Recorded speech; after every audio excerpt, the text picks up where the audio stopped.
The school board meeting is being recorded. Access to the recording will be made available on the district's website as soon as it is possible. Very limited viewing space is also being provided here for the public at the DAO using proper medical screening questions and social distancing.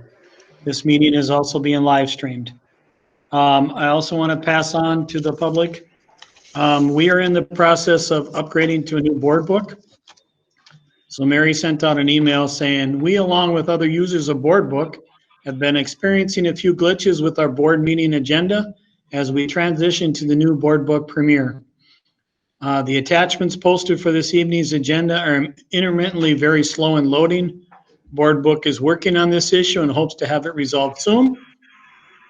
She said she hoped this clears up and will work for everybody for tonight's agenda, and if not, she thanks you for your patience during this transition period. With that being said, I'll now read our mission statement. Our mission is to provide a safe and caring climate and culture in which we engage, inspire, educate, prepare, and empower all learners in partnership with their surrounding community to be successful in today and tomorrow's society.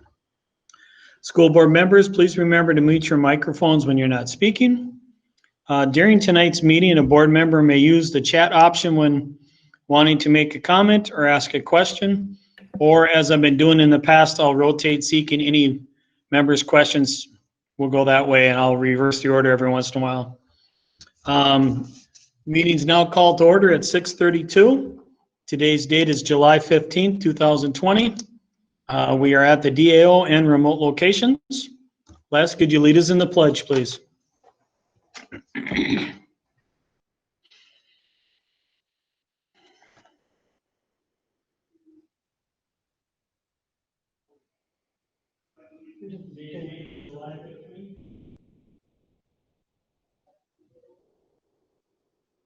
Wow. We're all.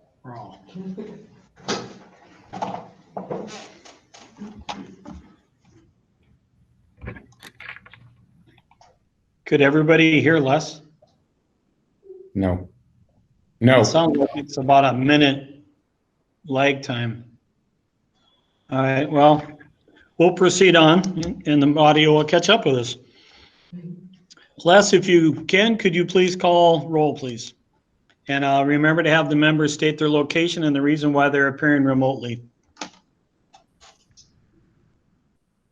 I can't hear him. I can't hear him either. Still not hearing Les. Les, is your mic on? It is. No, it's not. No, now it is. You're good now. Try it.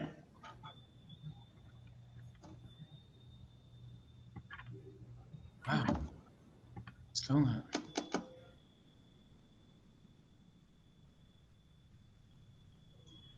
Not working.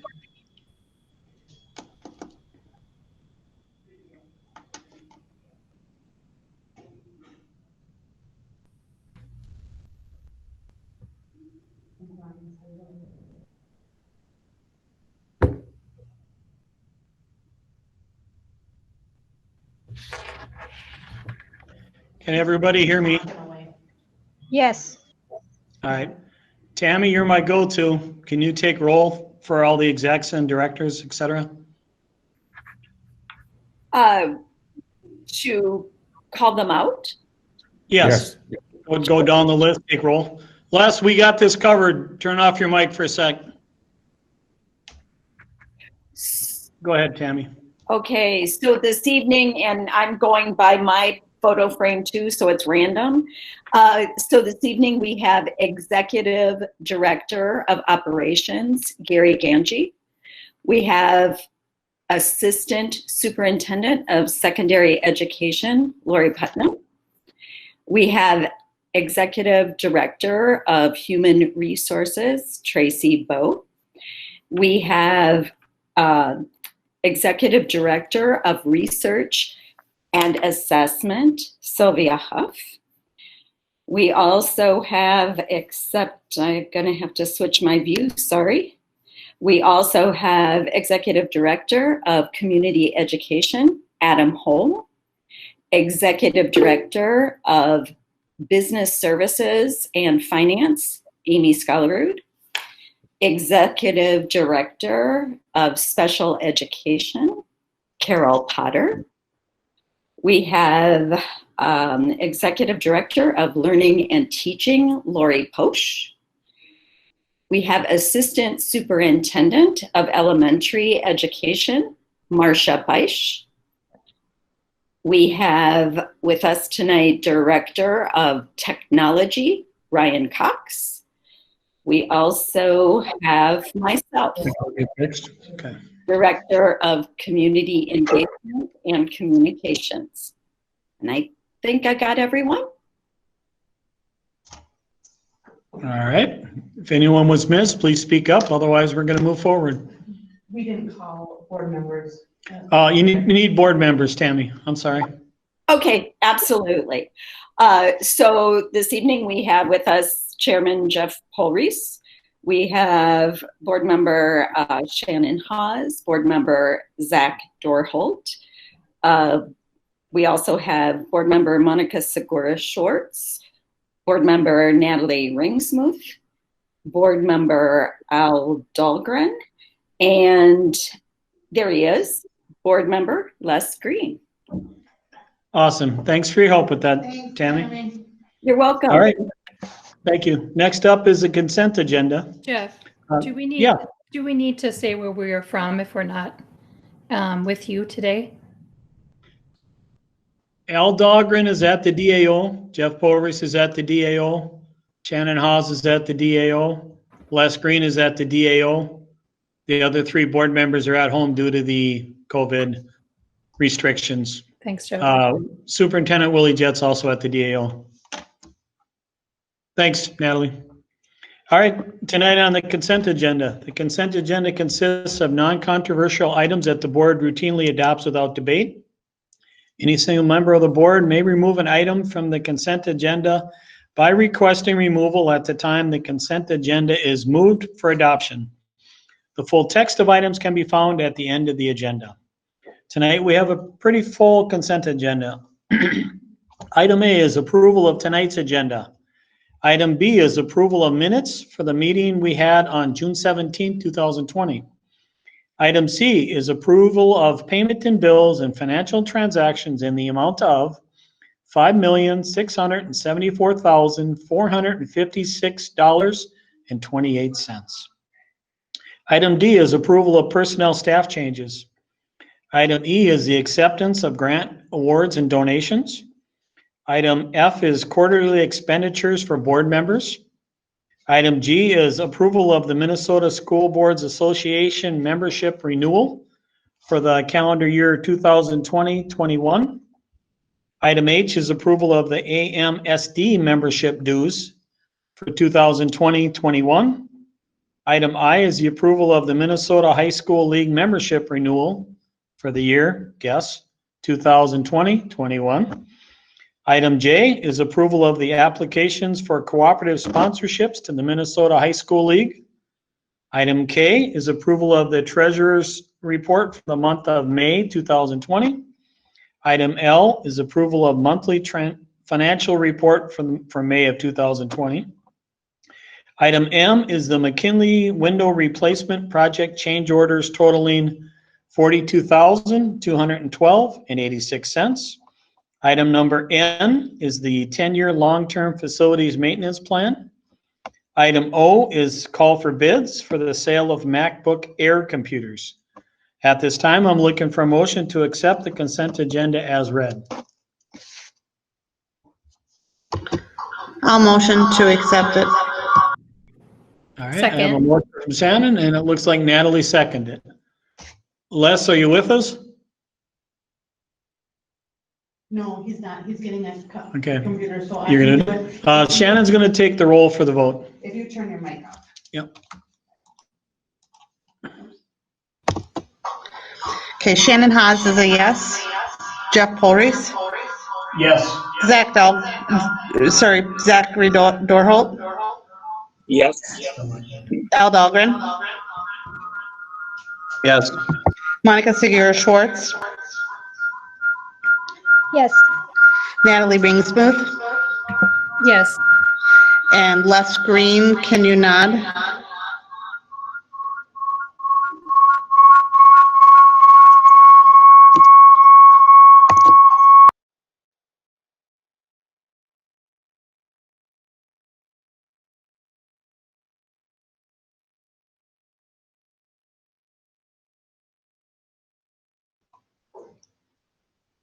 Sorry about the squelch, everybody. Shannon's going to move to a farther location. Hopefully that solves the issue. All Chair, right, we will jump in. Yes, it's Les. Can you hear me? yes, we can. And, okay, and I just spoke. Thank you. We have a- We're done with consent. You'll be up from here on forward. We're going to jump into informational items. Item number A is a presentation on partnership with school resource officers. And that is going to be done by Dr. Lori Putnam, Assistant Superintendent of Secondary Education, Gary Ganji, Executive Director of Operations, St. Cloud Police Chief William Blair Anderson. I seen Marty Sayer is out there, Commander Brett Muschet. And I also saw Jesse Duvier out there. So I think we have a handful of people presenting. Take it away, gentlemen.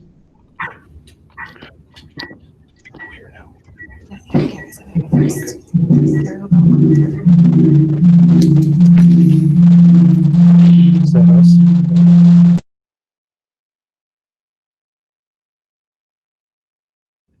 Which is the presenting. Good afternoon, good evening. We've got a little feedback on the audio. Just give us a second here.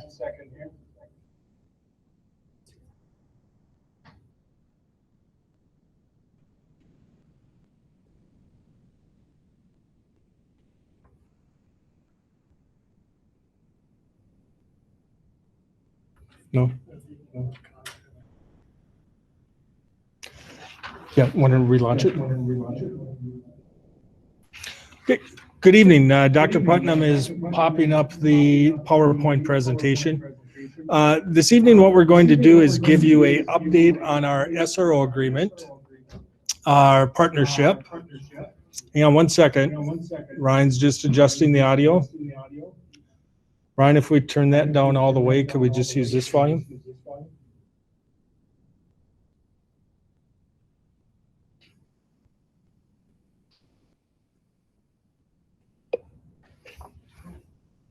Okay, now we're back in business.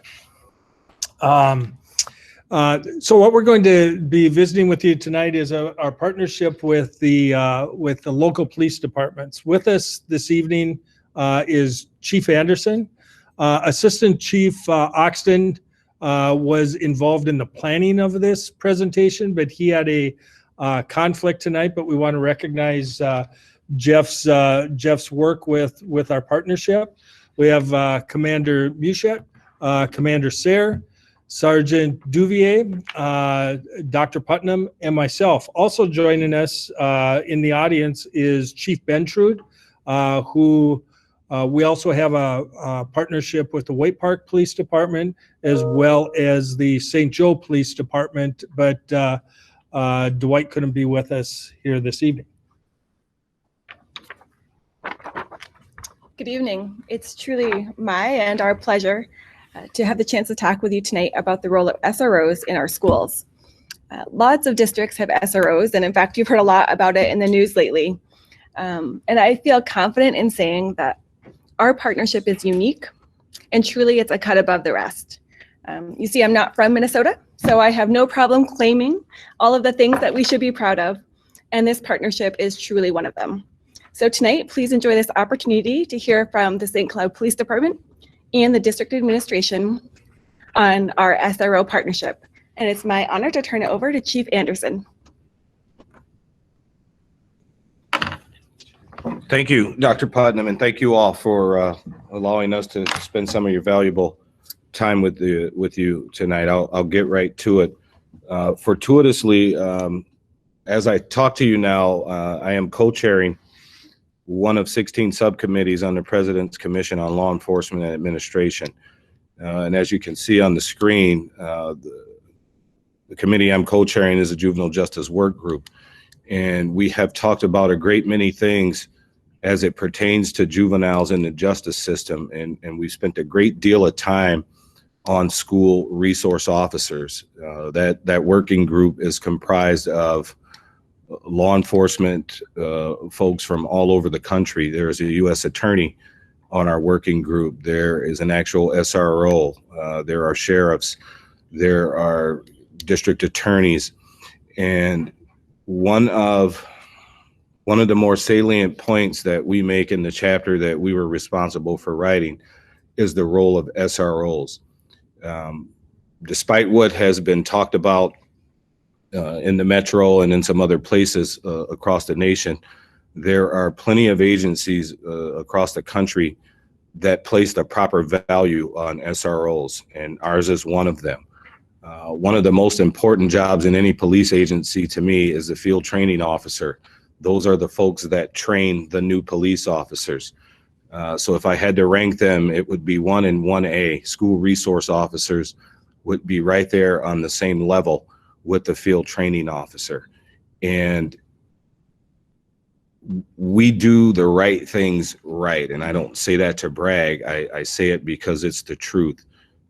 We have spent a great deal of time forging the partnership with the administration, with staff members, and of course with the students and parents themselves. So I'm going to come back at another juncture in this presentation, but I did want to stress how important and how much value we place on our school resource officers. And that starts with the kinds of people that we hire. We hire the kinds of people that have the right temperament to do this job. And I'm confident in saying that any of our police officers could be school resource officers, but that doesn't mean all of them want to be. And so as we get further along into the presentation, you'll see what our selection process looks like. But please understand that their role is integral in the learning environment. We are not there as oppressors. We are not there to be heavy-handed. We are there to forge relationships and partnerships with students so that we can create a healthy learning environment, or help to as best we can, and we can find resolutions for problems before we get young people who probably don't need to be into the criminal justice system. So I'll relinquish the floor right now, and I'm sure I'll be back to talk to you guys at a later juncture about some of the ways we do what we do.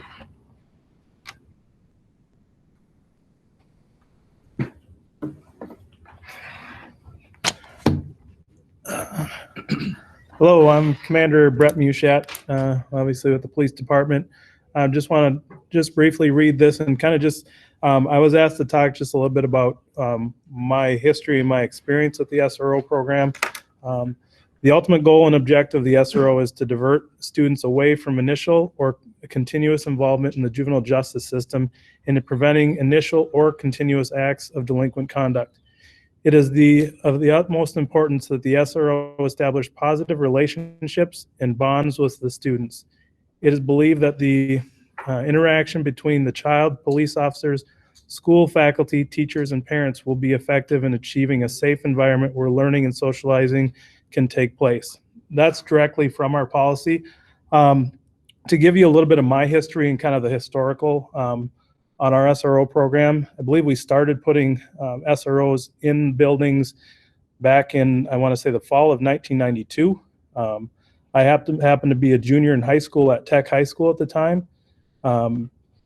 So I've kind of had experience with this from the very beginning.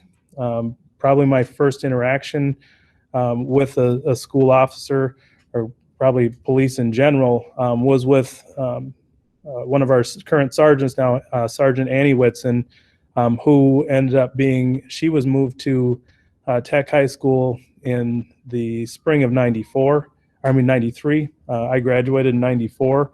She presented as a part of our Captains and Leaders program. So it's important to note, again, I'm passionate about this program. During my time as after leaving Tech High School, I went to St. John's. I graduated with a social work degree.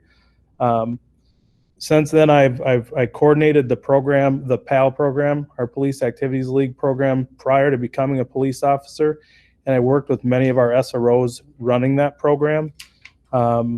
Once I became a police officer, during my time, my 18 years here, I've spent 4.5 of those years as the school resource officer at Tech, a couple years as the school resource sergeant, and then I've been in charge of that program overall as a commander in our operations division until it recently changed to our community engagement division. It's important to know, I think oftentimes we think about what the SROs do when it comes to criminal activity, but there's so much more that that we do. Ultimately, we want to make sure that we have a safe environment for our children to learn and to feel safe. I think oftentimes those SROs, because it's not lost on me that not everybody has had good experiences with police. I think our school resource officers have a tendency to be able to bridge that gap. I can't tell you the amount of times that I've had, whether it be school staff, parents, when I was in that role as a school resource officer, just saying, hey, my kid's not necessarily comfortable with police. Will you meet with them? And being able to form those relationships, I think, is extremely beneficial, one, at the school, but also just as a community as a whole. And so that's really important. We deal with students not just on delinquent conduct, but we're there to help them through issues of abuse.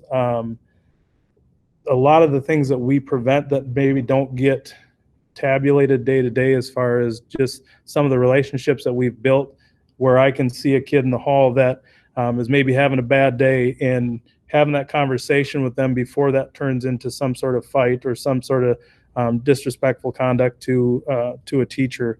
Some of those, those relationships are so valuable. SROs deal with school threats after hours, where we are, we get a threat that comes in after hours. Oftentimes it's the SROs that come in to investigate that, to make sure that we have a safe environment the next day for the kids. I happen to be at Tech, one of probably our very first, what we believe to be an active threat, which was beneficial. Of the call came in over the radio of an active, what came out as an active shooter, ended up being a prank call, but I was in the building. I was able to get the school into lockdown, working with administration, and again, create an environment of safety for those kids. We also work with the school district in being able to, if there's things that happen in the community between groups of kids, we can get that information to school administrators, so we can prevent issues before they happen at the school. We also think outside the box, and obviously I can't speak to all of our SROs and what they're doing now, because they all do great things. But I've been a part of groups where we had 2 feuding groups when I was an SRO, and rather than wait for it to become a criminal event where something criminal happens, we sat down with school administrators, with the 2 different groups, with parents, with myself, and tried to work through some conflict resolution, so that it didn't have to be something that entered the juvenile justice system and didn't result in a delinquent act. And then ultimately also, I could list all the different things that our SROs do, but this also creates a lot of opportunities for our kids in the school district. And Commander Sarah will talk a little bit later about all the different programs that we run, that the district is really a feeder program for those, and again, great opportunities for our kids. So I'm sure we'll have questions later, but I just want to kind of share my experience of, I've been invested in this program from the very beginning, whether it be as a student, as an officer, as a sergeant, as a lieutenant, or a commander. And I fully believe that this is a beneficial program for all involved. Thank you.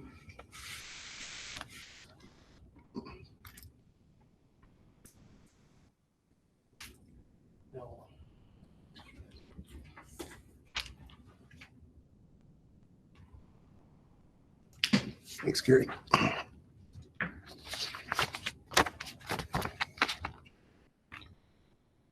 Hi, I'm Commander Marty Sear. I'm the commander for the Community Engagement Division for St. Cloud Police Department. As Brett said, it has transitioned recently. Actually, we formed this division last year. It was always in the plan in 2020 to move the SROs underneath the Community Engagement Division, which makes sense. That's becoming effective this month. So we have a few items on the slide. One in particular, policy. Couple things that I looked at in the policy itself. It's been in existence since 2006. Often when things happen in society, you have a tendency to take a look back and see how things look. It was revised in 2017, and based on what I'm looking at, it's still in line with everything we want in a policy. Some of the key things, the goals and objectives, which you saw earlier, and our separation from school discipline as a police agency. Those are the two key things in our policy that I think mean the most to you as a school board. Again, the only thing that's going to be revised in the new policy is the new division. That's the only change I can see in it. We had the joint powers agreement. I looked through you guys' agenda. That was attached. If you have any questions on that, it basically outlines the agreement between the city of St. Cloud and School District 742. I think Gary's going to make a few comments on this, and I'm going to let him talk about it. But the relationship between the administration, the students, and everyone contributes greatly to our selection process. One thing we do with our selection process is, while the chief said, yes, any of our officers could be an SRO, we also know there's some out there that are better fit for it. And that's based on their temperament, past performance, their ability to work with other agencies or other groups. Those are strong suits we look for in a school resource officer. Part of the process is to have part of 742 in that process to provide the input we need to be successful. And then we do ongoing assessment. Did you want to comment on that part of it at all, Gary? Or? Sure. Okay.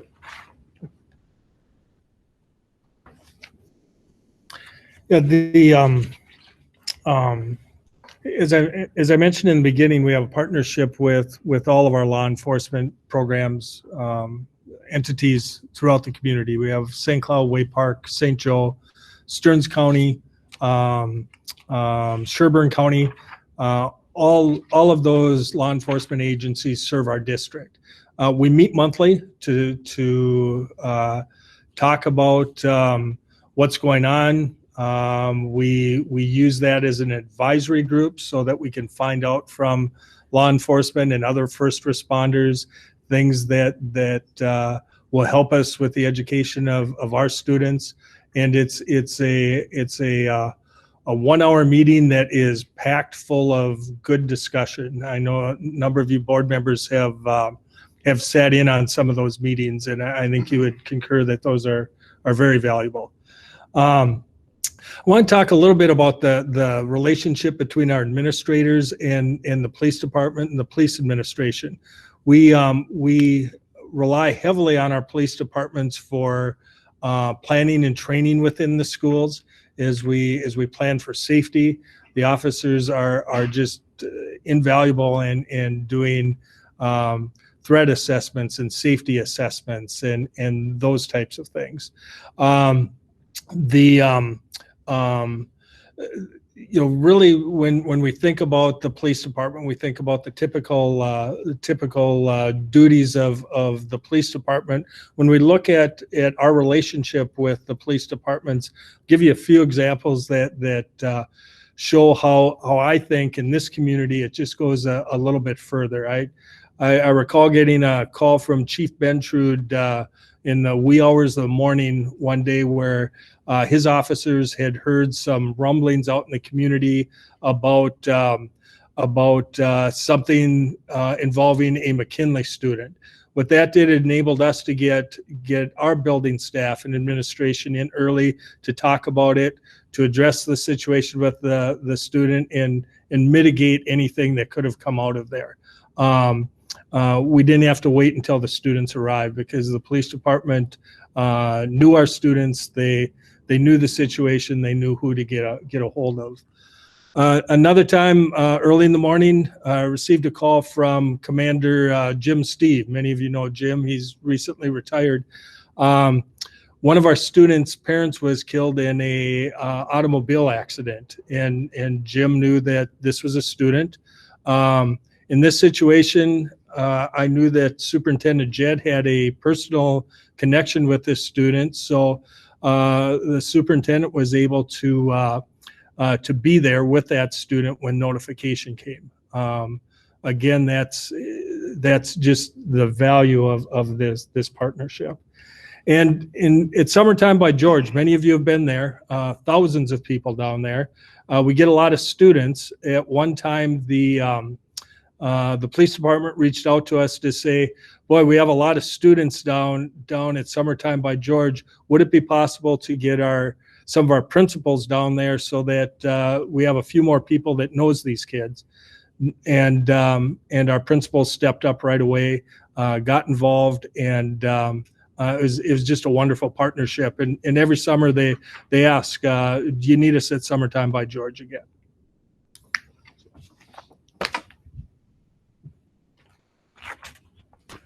Let's go to the next one. The next slide. Yep. Perfect.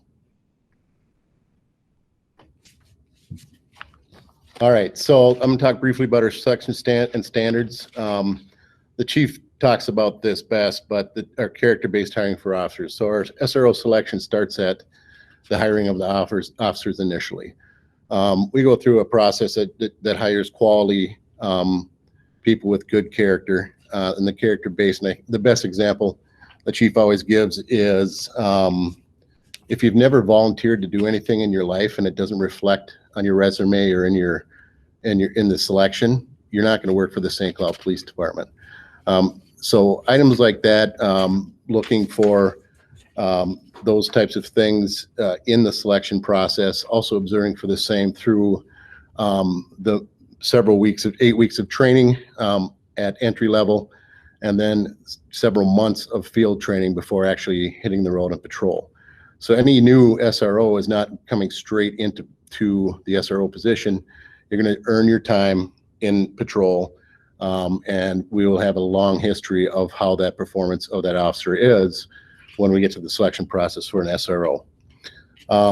Generally, it's a letter of submission of interest. So again, we want people that want to be school resource officers, that want to work with kids.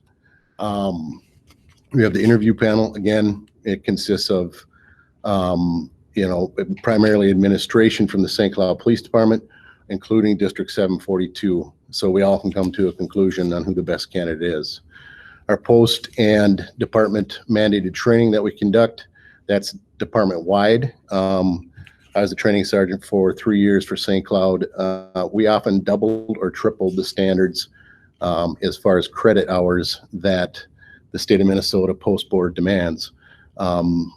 Obviously, the COVID year has obviously changed some things for us, but we're still going to exceed that standard with the post board. In addition to that, as a SRO, you go to the Minnesota Juvenile Officer Association. You're a member, and you also go to the annual conference. That's a collaborative of multiple SROs throughout the state and region that talk about similar issues and problems and how they fix those problems in schools. And this year we're hosting a SRO school. 2 of our SROs are going through, other area SROs are going to be going through as well. We're also hosting an active threat course just designed for SROs and our community engagement division, which specializes in being by yourself in a bad situation.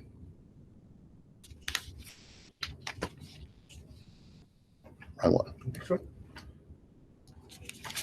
I think I'm going to hand this off to the chief here. Thank you, everybody.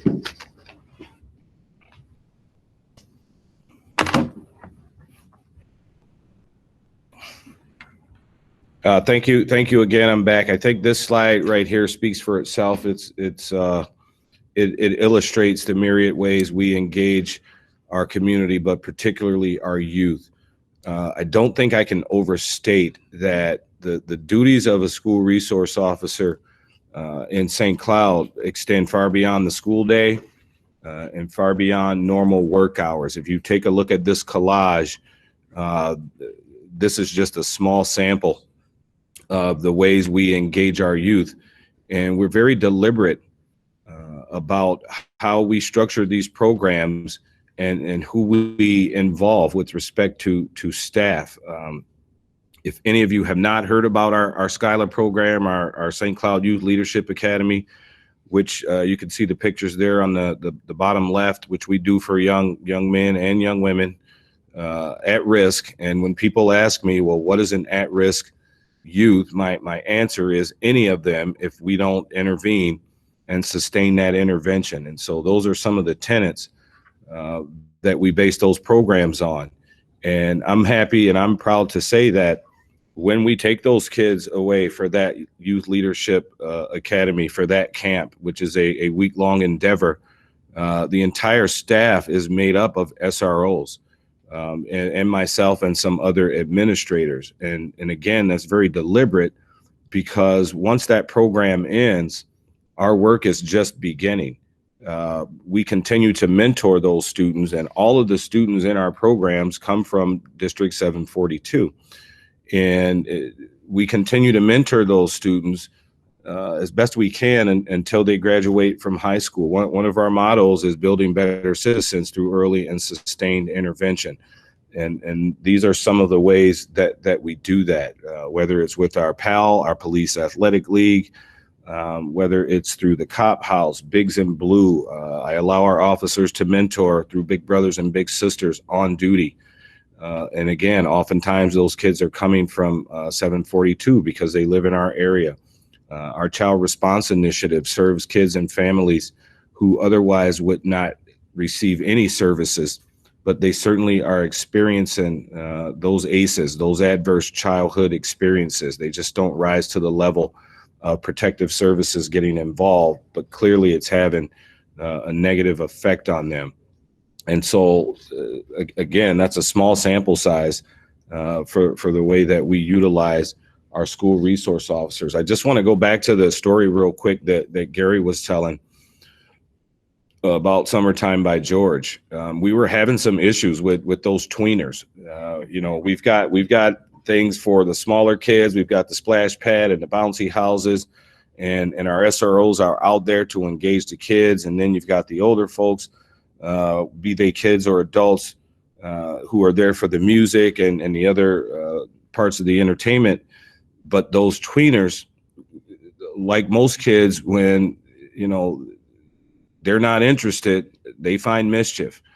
And 2 consecutive weeks, the first 2 weeks this particular year, I think it was 2 summers ago, we had some trouble with those individuals. And that's what prompted the phone call.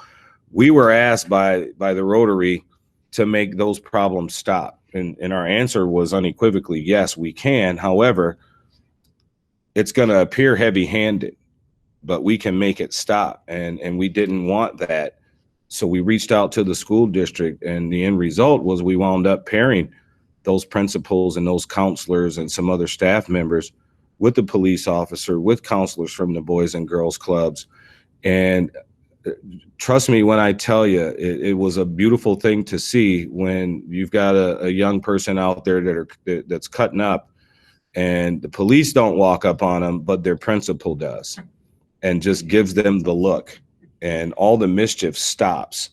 And so again, that just speaks to how valuable the partnership is and how we try and think outside of the box to use that and to utilize those partnerships. So in my opinion, the school resource officer is an integral part of what goes on in any school building each and every day. And again, if I can read from it here, they're a vital part of safety and the learning environment, and they help us bridge those gaps between law enforcement and the kids and the staff, and whatever issues they're having at home, I can tell you from experience, when 742 kids complete one of our programs, they normally get a card with all of our phone numbers on it and the instruction to give us a call if they find themselves in distress or before they do something dumb.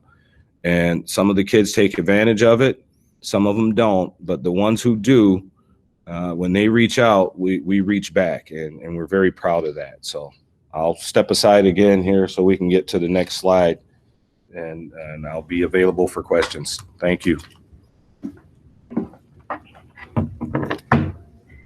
Thank you. I was not planning to tell this story, but I just have to say, when I was my first year as an assistant principal at South, I learned how truly this team is committed to their relationships and taking care of all of our kids. I was having some trouble with one of our young men at the middle school, and he just was not feeling it that day, and nothing I said was seeming to come through. And he had just finished Skyline, must have been early in the school year, and I knew he had gone to Skyline, and I actually contacted Chief Anderson, and he showed up in our office and gave that young man the look. And it wasn't fear or concern that helped that young man shape up. It was because he knew how passionately and how deeply the chief and all of that team cared about him. And I'm not going to say I never had another trouble with that young man, but that actually deepened our relationship, me and the student, because he knew I cared enough to get him help when he needed help, and that help was going to show up when he needed it. So I will always be appreciative of that, Chief Anderson. And I'm here to share some voices from our administrators and staff and students. So I'm actually going to just read you some of the comments that were shared by the folks who are working in our buildings. And they come from all across our buildings. I don't designate the buildings, but lots of you will know these officers. Officer Sherry made it a priority to build a relationship with all students, and especially our freshmen. He presented to all ninth graders this winter to share with them what his role was and how it can be a resource for them, and what their role was in keeping the building safe, the community safe.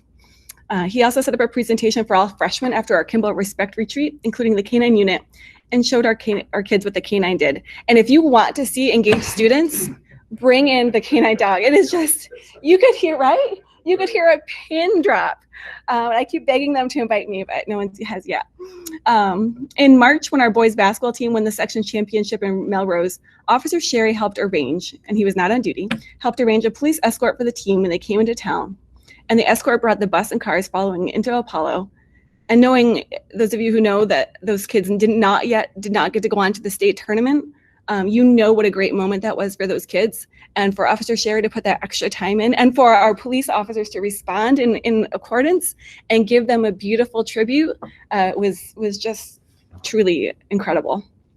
From another building, when parents are upset about something and say they're going to report to the police, I encourage them to speak with Officer Gangle at that time and call her into the conversation when they're okay.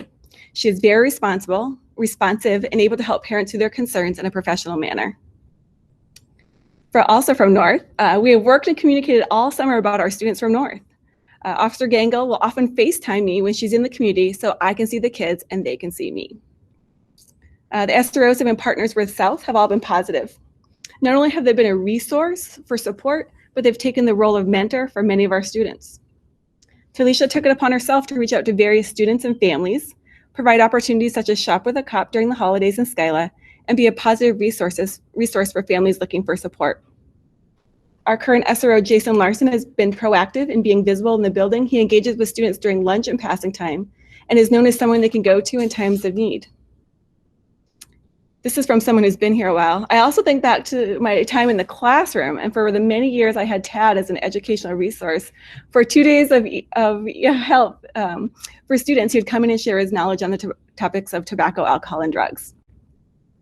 Lastly, the KEYS program for our 6th graders is a program I've seen all SROs engage with, dating all the way back to Tad and Aaron. That was a while ago. This is at least 10 years of education they have provided for our students. And I appreciate you listening to those stories, because what they all speak to is relationship, proactive, safety, education, and community building.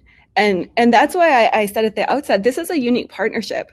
For people who haven't been in our schools, I think that sometimes people have this idea of what a school resource officer does, and they wear their uniform and maybe they stand in the hallway or they scowl at a kid. That is never the case. Our SROs are out eating with students, and I've seen SROs when there's no room at the table, down on their knees talking to kids in the lunchroom. They're out in our halls, they're present all the time, and they don't. What we have we've done joint training with administrators and school resource officers in the fall.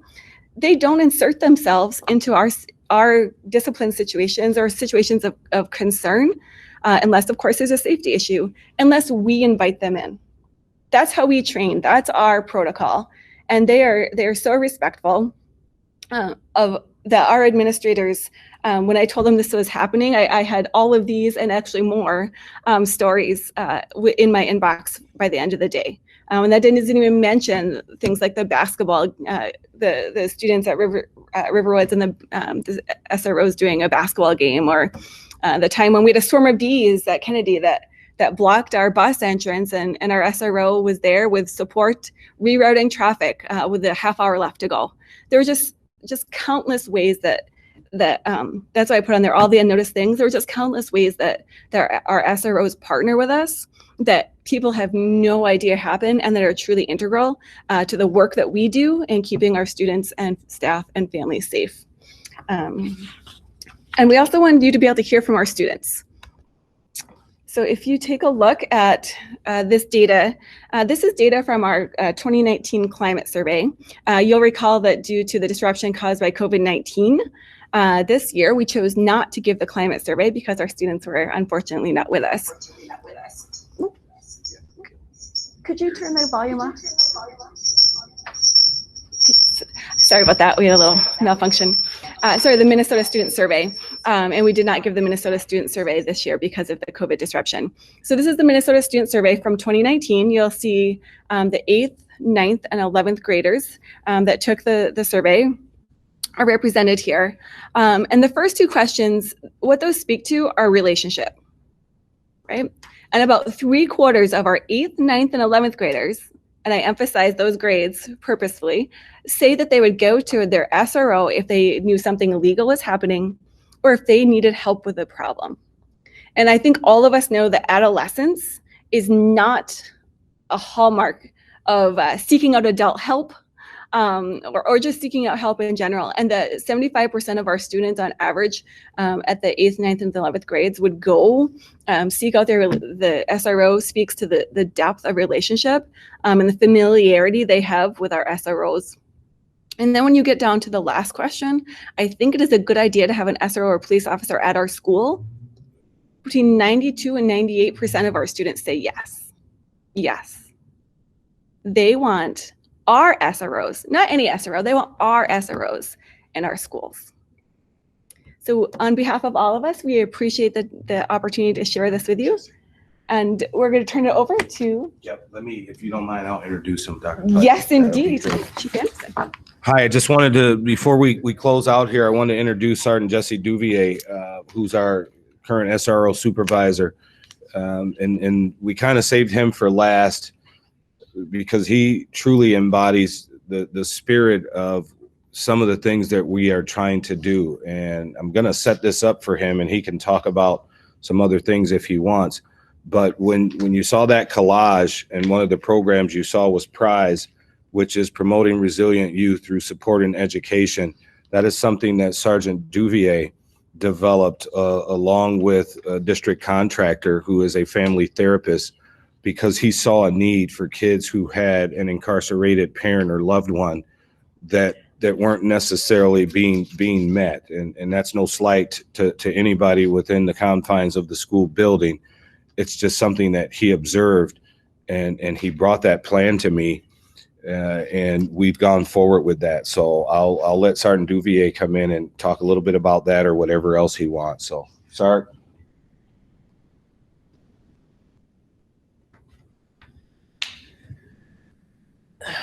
Good evening. Thanks for having us. I just want to echo on a lot of the things that you've already heard and the huge importance to the partnership. A lot of the things that Lori had mentioned are behind the scenes that you don't see, like our prize program. We had 2 sessions, one at Apollo, one at ALC McKinley, that went incredibly well. We do try incredibly hard to reach out to these kids to help keep them on a path that's going to enhance their future, whether that's through their personal life or just their school life. Sometimes that can be a bigger struggle. We all know how social that can be, but I don't really have the words. I'll be heading into this will be my 6th school year as the SRO supervisor, coming up here in the fall. And we have a fantastic team of school resource officers. They're very engaging. We do innumerable community engagement events in partnership with the schools and the community to involve these young men and women that make up your schools and our communities. So the long-term effects of these partnerships are kind of what we're reaching for. We want to have that solid base, that good community, from now and into the future. So, and we want to be there to help these young men and women when they're struggling. We all know how tough some of these tweens, as the chief mentioned, everybody has issues as they come up. It's nice that they have an ear that they can turn to us. We can listen. We're not in schools in uniforms. We're in plain clothes. Very easy to relate to and approach. And as Lori mentioned, I think a lot of the students in your schools feel very comfortable with us being there. So thank you very much. I turn it over. We have a number of folks here. Any questions, just let us know who you'd like to address it. Before you take questions, could I say something? Marsha. Okay. Marsha, go ahead. I wasn't, okay, hopefully you can hear me. I wasn't a part of this presentation, and so no one knows I'm going to say this. But I've had as you know, I worked in several different school districts before coming to St. Cloud, and I have to say that in no other school district where I have worked is there the type of partnership and relationship that exists between a school district and a police department. The school resource officers in the program I've not had the opportunity to experience anything like that. And I just have to say that in my first year, I don't know if some of you remember a walkout at Tech, I never felt personally so supported. And in the other years that I've been here, it's been really refreshing and delightful to work with a department that truly, truly, truly loves kids and truly believes that they play a role in their development and their success. And so personally, I'm really grateful for the partnership and for all that they do. Thank you, Marcia. All right, what we'll do, guys, is we'll go around and ask questions. I'll leave it up to the gentleman in the room who is best equipped to answer the question. We'll start off with Natalie.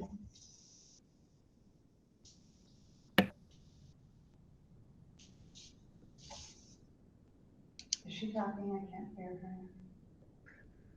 Natalie, your mic might be off. How about now? Yep, Can you hear me it's now? on. Oh, I just said such a wonderful thing too. No, I'm just Yeah. kidding.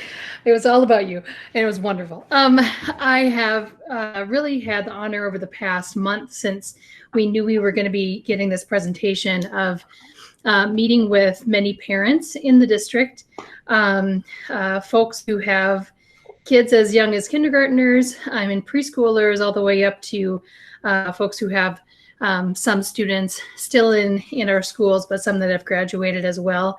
And so, of course, some of the parents, like Commander Mushat was saying, some of the parents were in 742, and now their kids are in 742. So in meeting with these folks, I was mostly there just to listen. And so the number of questions that I have today are actually all coming from parents that I met with. And so I'll just, I probably have about 12 of them. And so I'll just ask the question, and then whoever, whether it's Lori from a school perspective, or like Jeff said, any of the gentlemen from SCPD, would love to have you answer. So the main question I heard from our parents is, what is the training for SROs?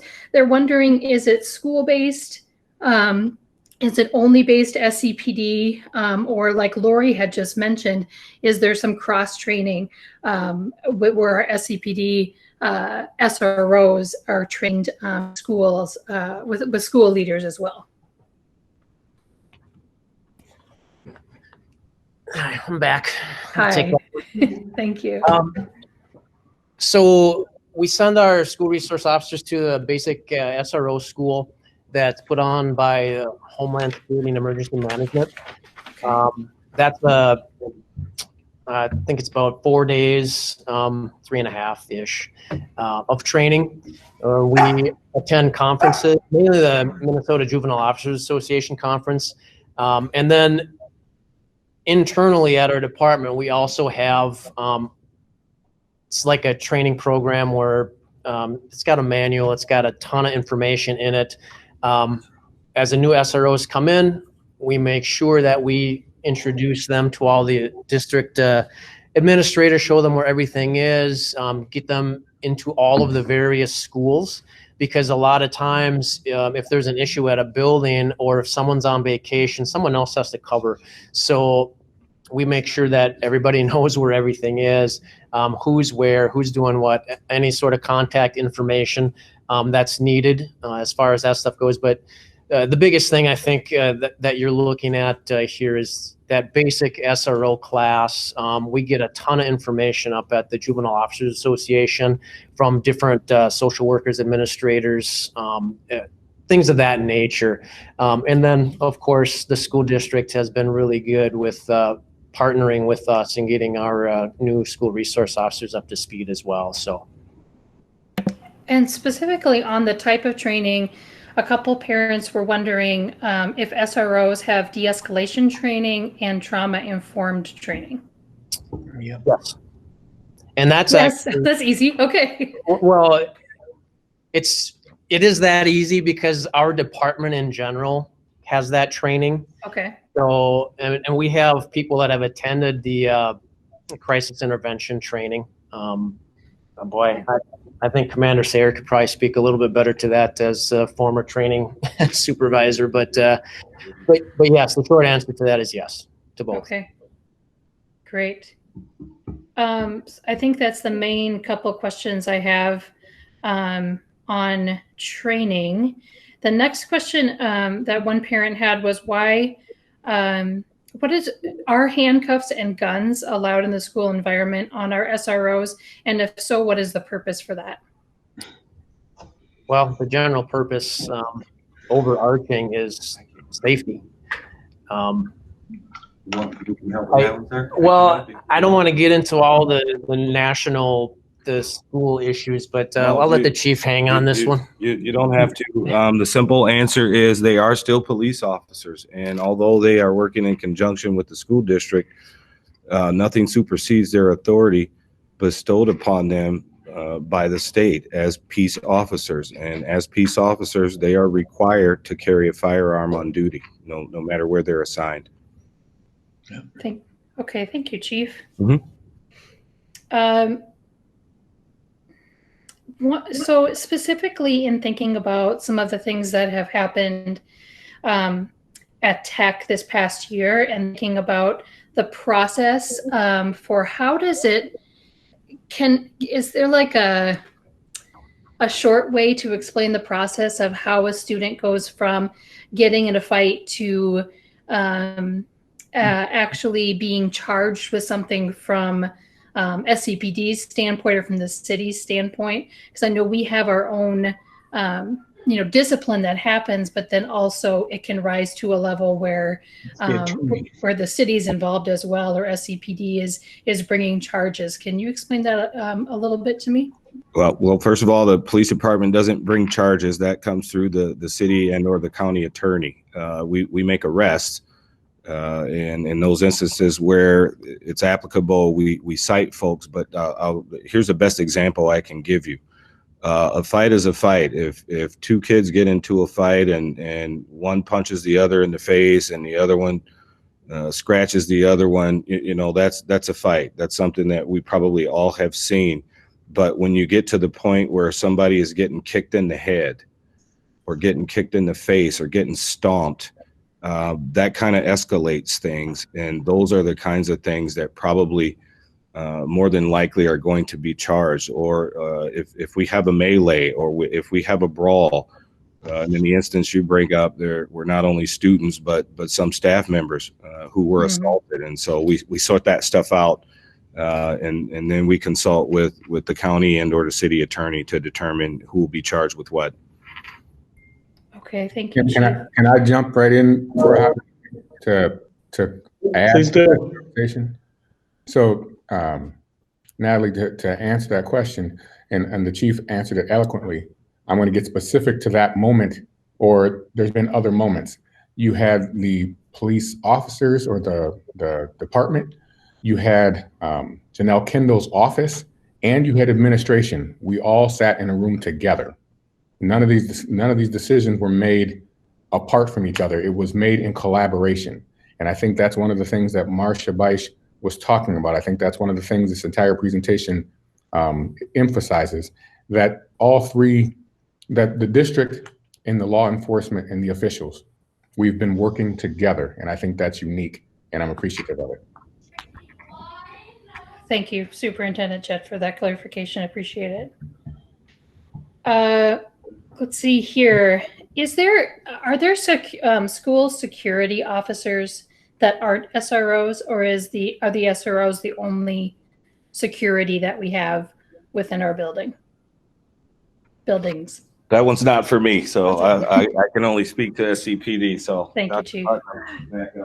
Thank you. We have a variety of staff who are in our buildings that either monitor the halls or support lunchroom or might monitor the parking lot. While their acronym might have the word security in them, that is not what they are trained to do. That is not what they are expected to do. They are, of course, expected to support a safe and caring climate and culture, as are all of our buildings, all of our staff, but they are not security officers. So the answer to that question is no, there are no other security personnel who are tasked with providing security. Okay, thank you, Lori. Absolutely. And I think a lot of the other questions that I have here are not specific to SROs. And so I'll actually just reach out maybe to Lori and Marcia on them and get some feedback via email. The last thing that that I have is one thing that I heard that seems to be a sticking point with a lot of our parents, and it has to do more with the way that I think maybe sometimes society talks about police, and then how that can get brought into our schools through our staff members. There were a couple parents who shared that whether it is whoever it is on staff that is talking to a child who's having a hard time. I heard about a kindergartner, I heard about a child in middle school, a child in high school, and the kindergartner specifically, a staff member said, you're not too young to have the SRO called on you. And so Of course, when I hear these things, I have encouraged them to reach out to the proper folks at the school district. And I know that's not, doesn't align with our values. So I think that is something that is the most concerning to me, that we want to be in partnership with SCPD. It is imperative for us to be in partnership with our community, and to make sure that we're not weaponizing the folks who are there to keep us safe, and making students feel like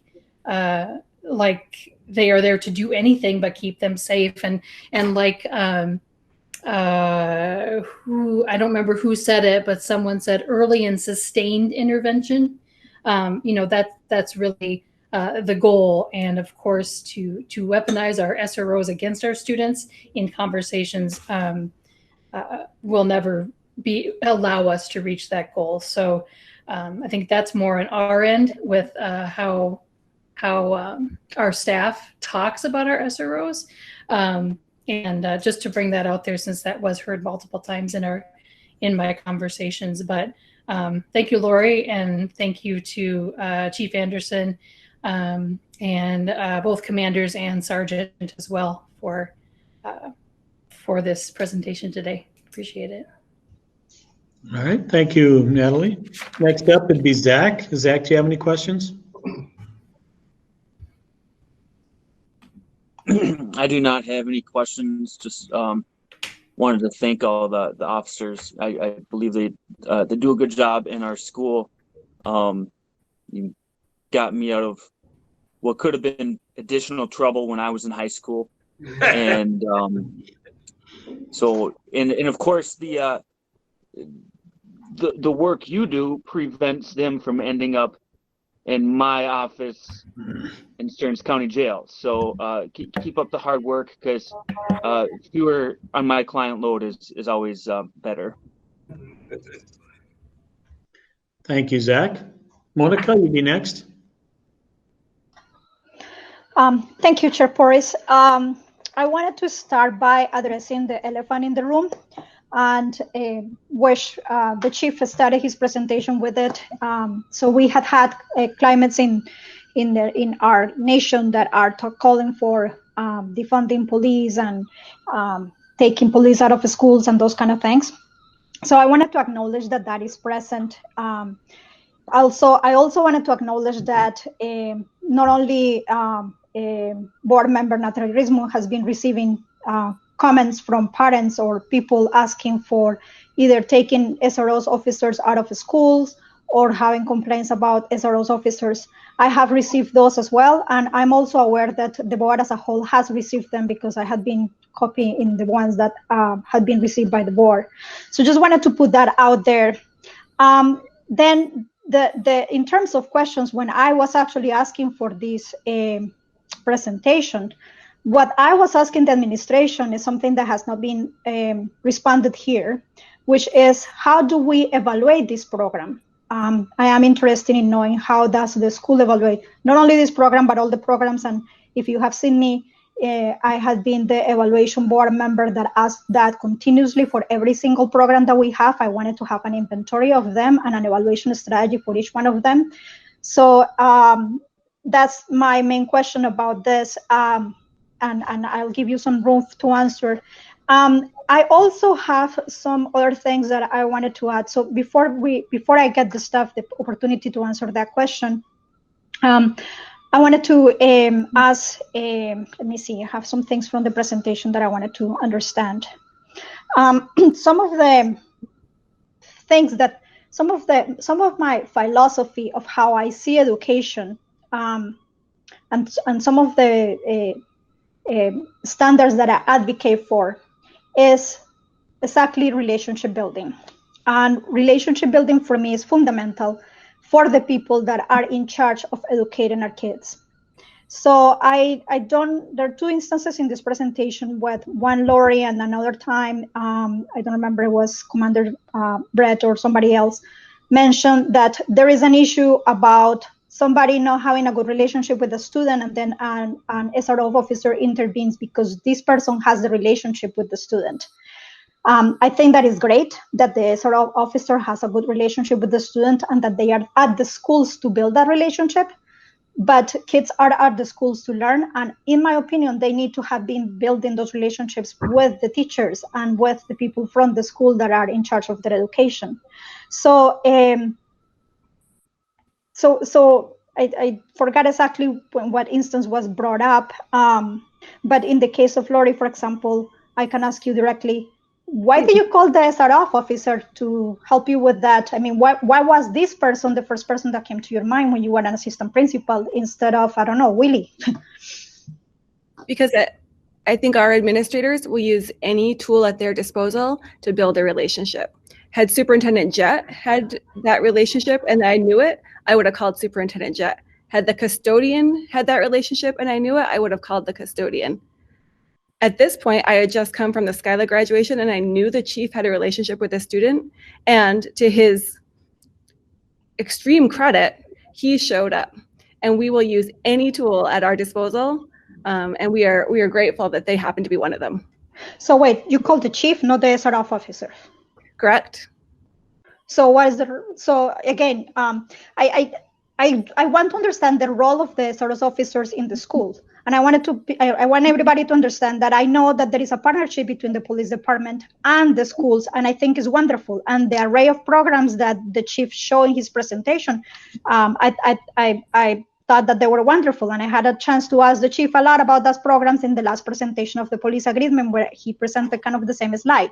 So that is great, and I good with all that. I still don't know what the SROs do in the schools that nobody else can do. Can I help you with that, Dr. Of course, absolutely. Chief Anderson wants to step in for 1 second. I can try. I'm not so sure that they can do anything that someone else can't. Just to go back quickly to the instance Dr. Putnam brought up, she called me because I, along with the SROs, attend Skyla for the entire week, and so I build those relationships with those young men and young ladies as well. If you want to know what they do, well, first and foremost, they're there for protection. They're the first line of defense. Unfortunately, bad things are happening in schools all over the country, and so they're the first line of defense. That's a small part of their job. The rest of their job is to be there, is to hear. We've all been teenagers before. I didn't get along with every administrator or teacher that I had throughout school, but there was always somebody or one that you were able to bond with for whatever reason. I remember every school resource officer I ever had from the time I was in grade school. And so their roles are multifold. Protection and defense, first and foremost, relationship building, conflict resolvers. We like to step in. I think Commander Mushat mentioned that before something becomes a catastrophe, if we can be of assistance, we will. But first and foremost, we stay out of school disciplinary issues or district issues unless asked. So, boy, the long answer is we're just another tool in the toolbox, and we have multiple roles. Thank you, Chief. Who's going to answer the evaluation piece? Okay. The evaluation of the program with the SROs is really multifaceted. I think probably the example that pops out right away would be the joint powers agreement that was included in your packet. Up until last year, we were working from a joint powers agreement that was about 1.5 pages long. Last year, we sat down, we took input from building administrators, from Assistant Superintendent Putnam, Assistant Superintendent Beisch. Police Department took input from SROs, and we sat down and we drafted what the program looks like and where where it should be. Within there, we have checks and balances where if something's not working out, if there are questions about things, it outlines how we handle that. We sit down, we talk about it. As a proactive measure, Dr. Putnam set up a series of meetings with Sergeant Duvier, the SRO from the building administrators, Dr. Putnam, and myself, and we sat down and talked about what's working well, what areas that we can improve, where we could do better, and that was throughout the year. Along with that, on the police department side, Chief Anderson talked about the national committee that he chairs that has some standards. They work over there on that philosophy. SROs go to SRO school. So it's a variety of things. And then, of course, the SROs are employees of the city of St. Cloud, and they would go through the evaluation process just like any other police officer.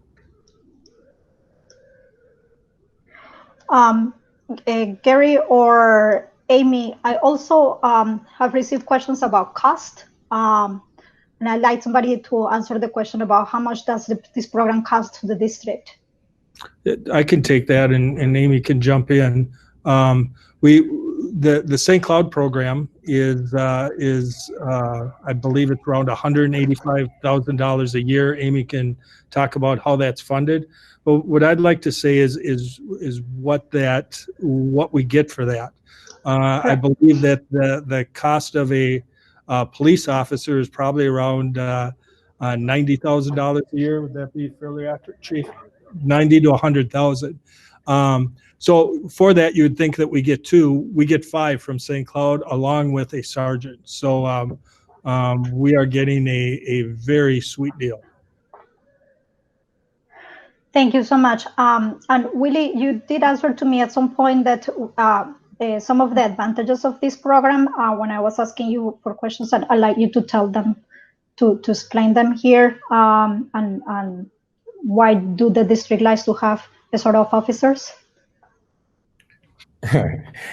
And I don't exactly remember the exact moment or the exact answer that I gave you, but one of the things that I heard you ask a few seconds ago or a few minutes ago, and Chief Anderson talked about their primary role, and from the superintendent's perspective or from our entire administrative and board's perspective, I instantly say they support our mission.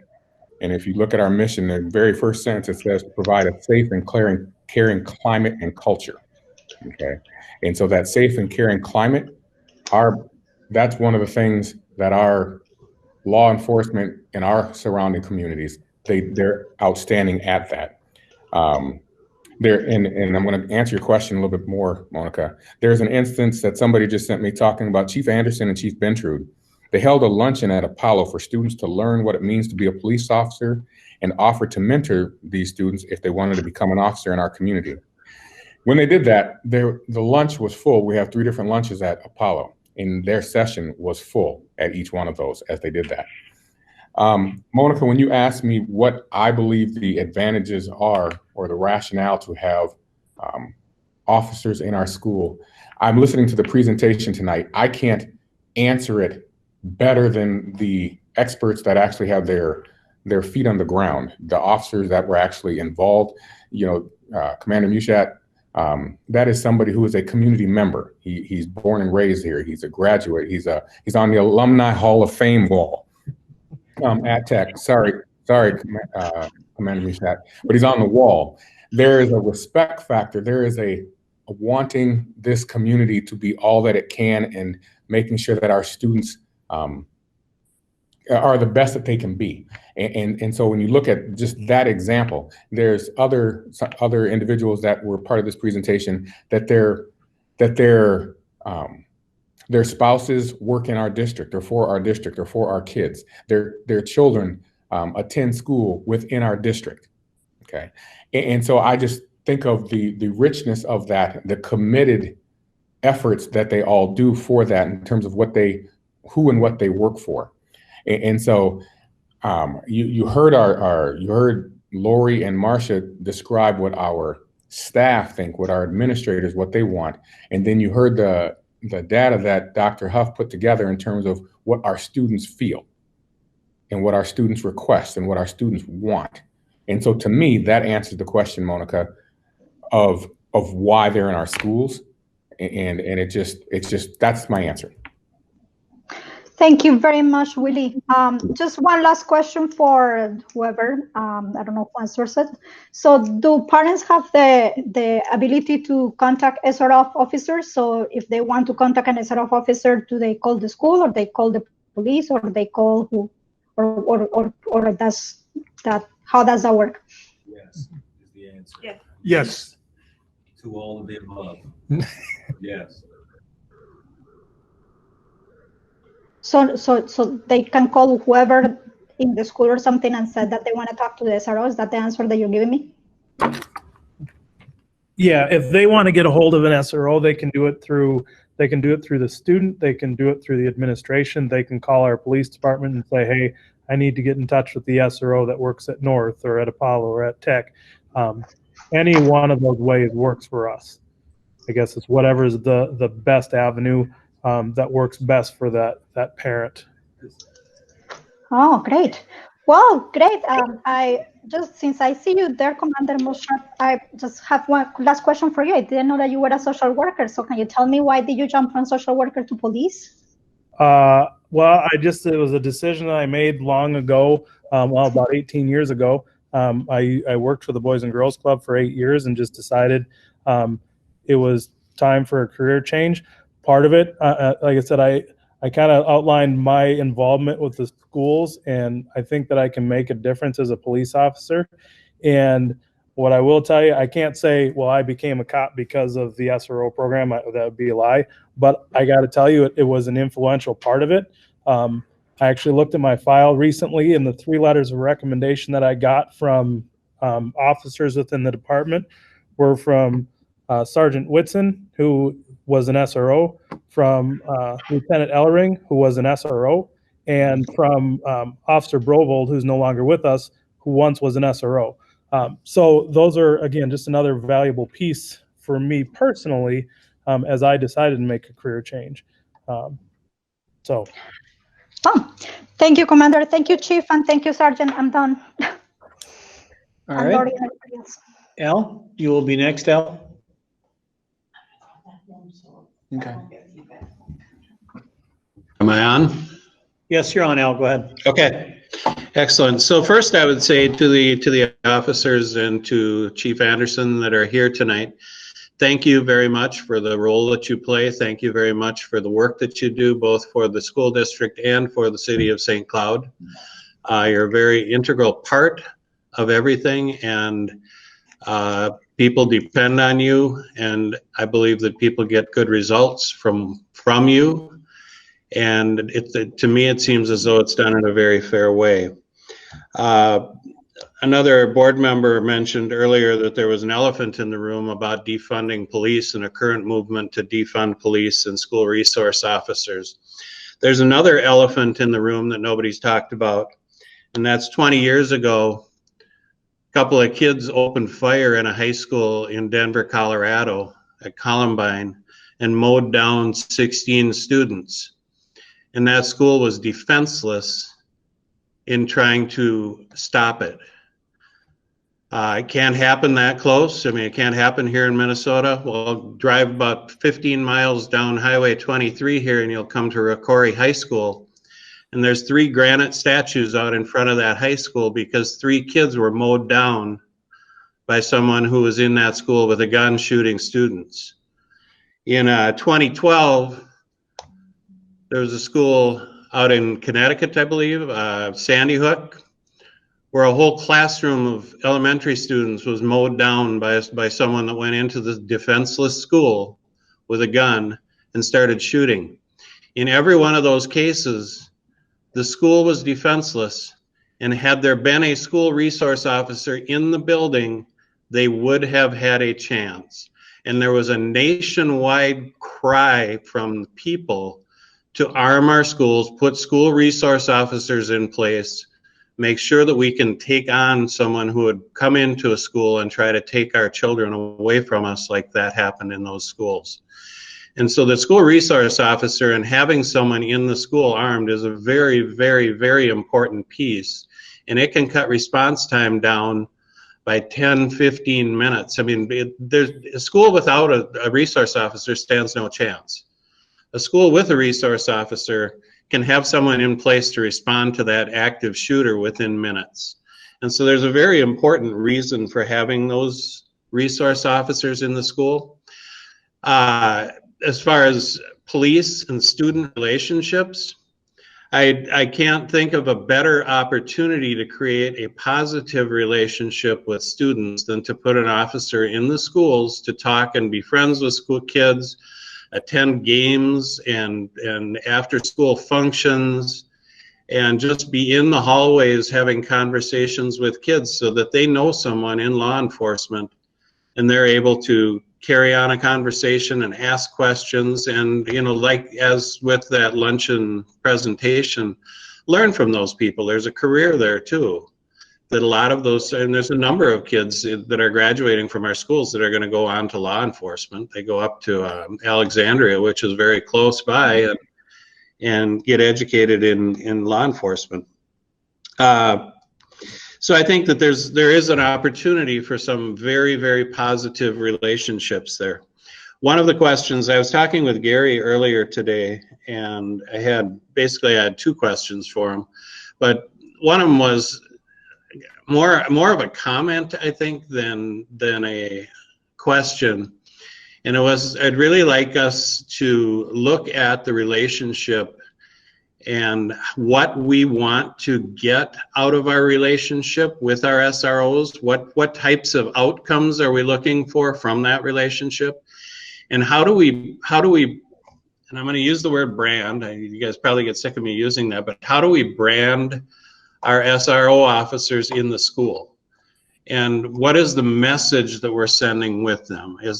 Are we branding them as a helpful, gentle, caring soul who's there to put his arm around kids and help them through difficult times and to guide them through current situations? Or are we branding them as a officer who's there to arrest them if they spit their gum out in the hallway?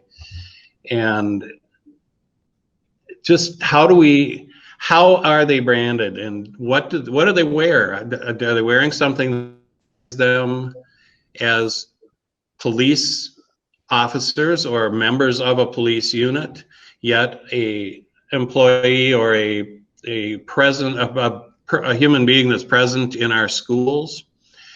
And is that branding consistent? Are they there like in a, I don't think that you'd want them in a full police uniform in the school hallway every day, but in a polo shirt that's consistent with a branded logo that informs students that they are police. And if there was a switch for a few days where someone else came in, and the kid's going to instantly recognize that that is the SRO officer and that it's not just some other adult wandering the hallways.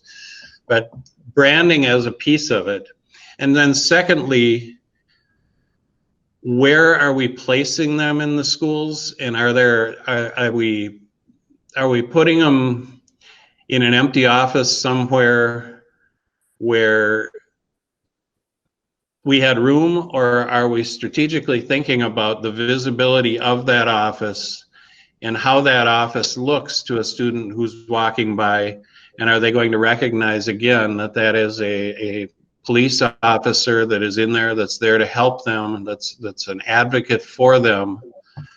And so it just really going back to, and I'll call it branding, but how do we brand the SROs in our school? And anyone can answer that one. I'll take the first part. Regarding our dress and our brand, what you see me wearing right now is generally what we will wear on a regular basis. Usually the first week of school, we will have our SROs be in full uniform. And the main reason for that is it helps the students and staff identify us, so that you can deal with them for the entire week.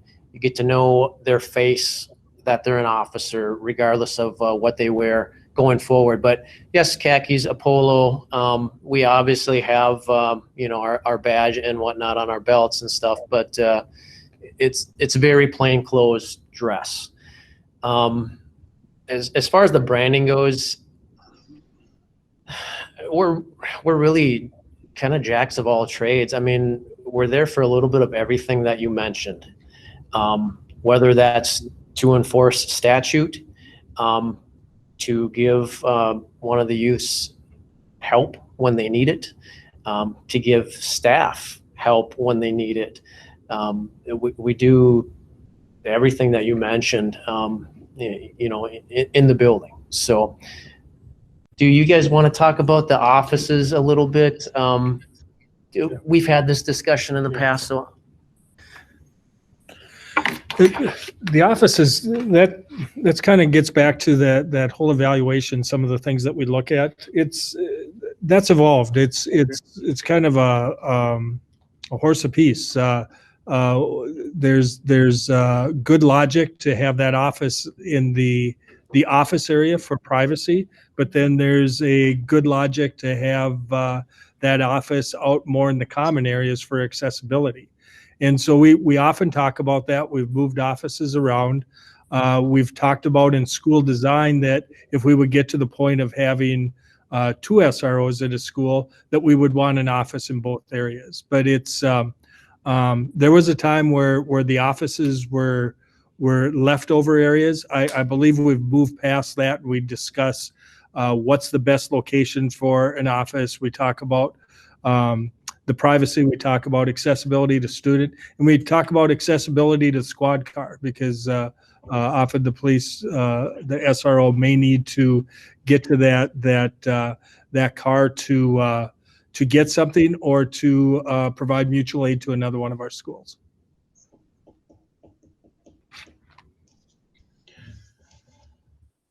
Anything else, Al? So the only other thing that I would say is that just the one place where I often tell people, I've got to think about how I want to put this. I feel that the police in general are very good people and they do a very good job. I think that their biggest enemy is city councils and state legislatures that pass ordinances that forces them to enforce laws that seem petty and ridiculous, and just things like seatbelt laws. They save lives, I understand that, but now when you have officers out there hunting down people who aren't wearing seatbelts, that destroys a relationship between community members and the police as far as feeling comfortable and trusting. City council that may pass a face mask law.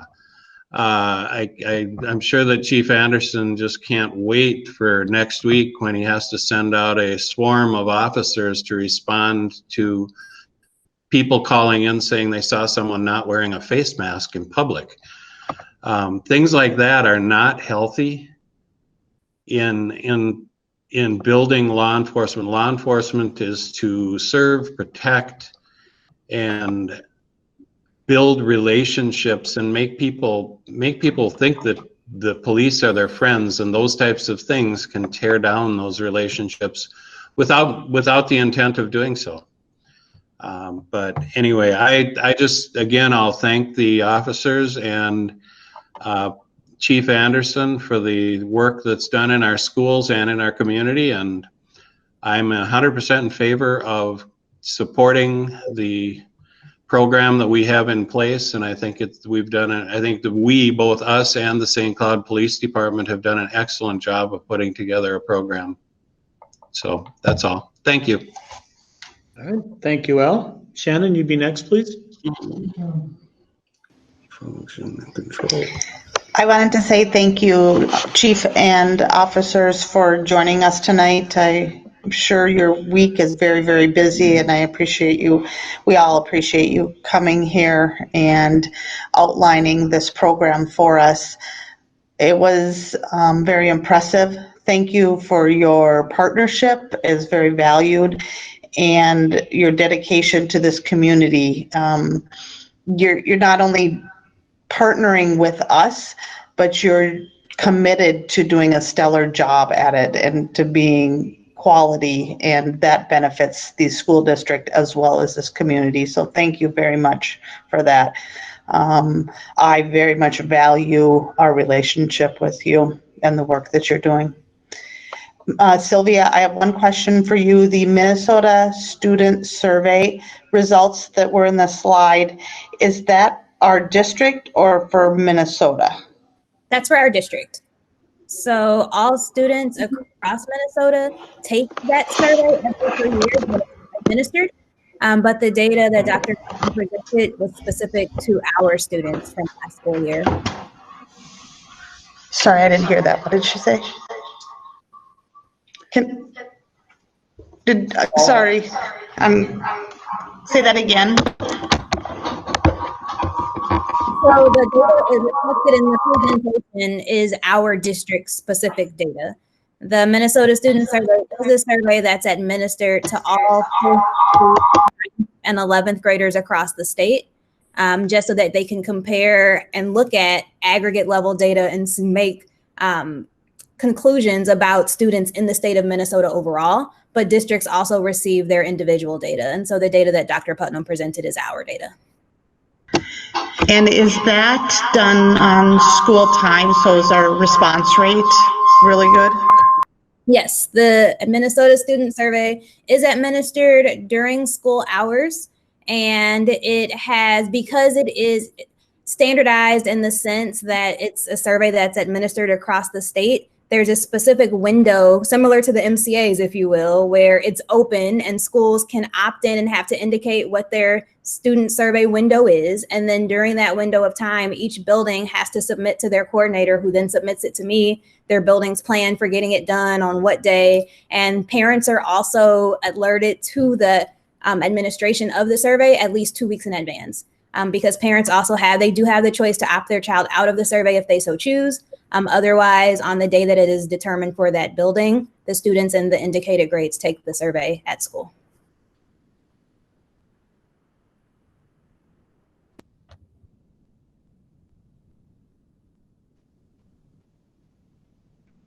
All right. Les, you would be next, please. Thank you. Can you hear me? Yes, we can. Good. Let me just read something to you because I think it's important. Just one question. Gary, before we start, when was the SRO program started? Brett and I were talking about this beforehand. We believe around 1992. I know I was teaching at Discovery, and we had some DARE officers, and then we transitioned more to a SRO program. Okay, if you would bear with me, I want to read something to you because I think it's important to give you a little history or background. The purpose of the ADAPT involvement with the police department is to support Chief O'Keefe and his officers in their quest to be participants in a process of developing a perception of the St. Cloud Police Department as non-biased and effective in managing issues of race and diversity. Chief O'Keefe has made significant strides to increase the number of people of color that interact with the work within his department.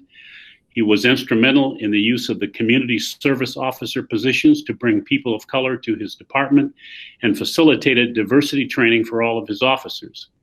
He has also responded appropriately to criticism from the community and officers that officers needed to be more effective in dealing with people of color. January 1st, 1993, 27 years ago.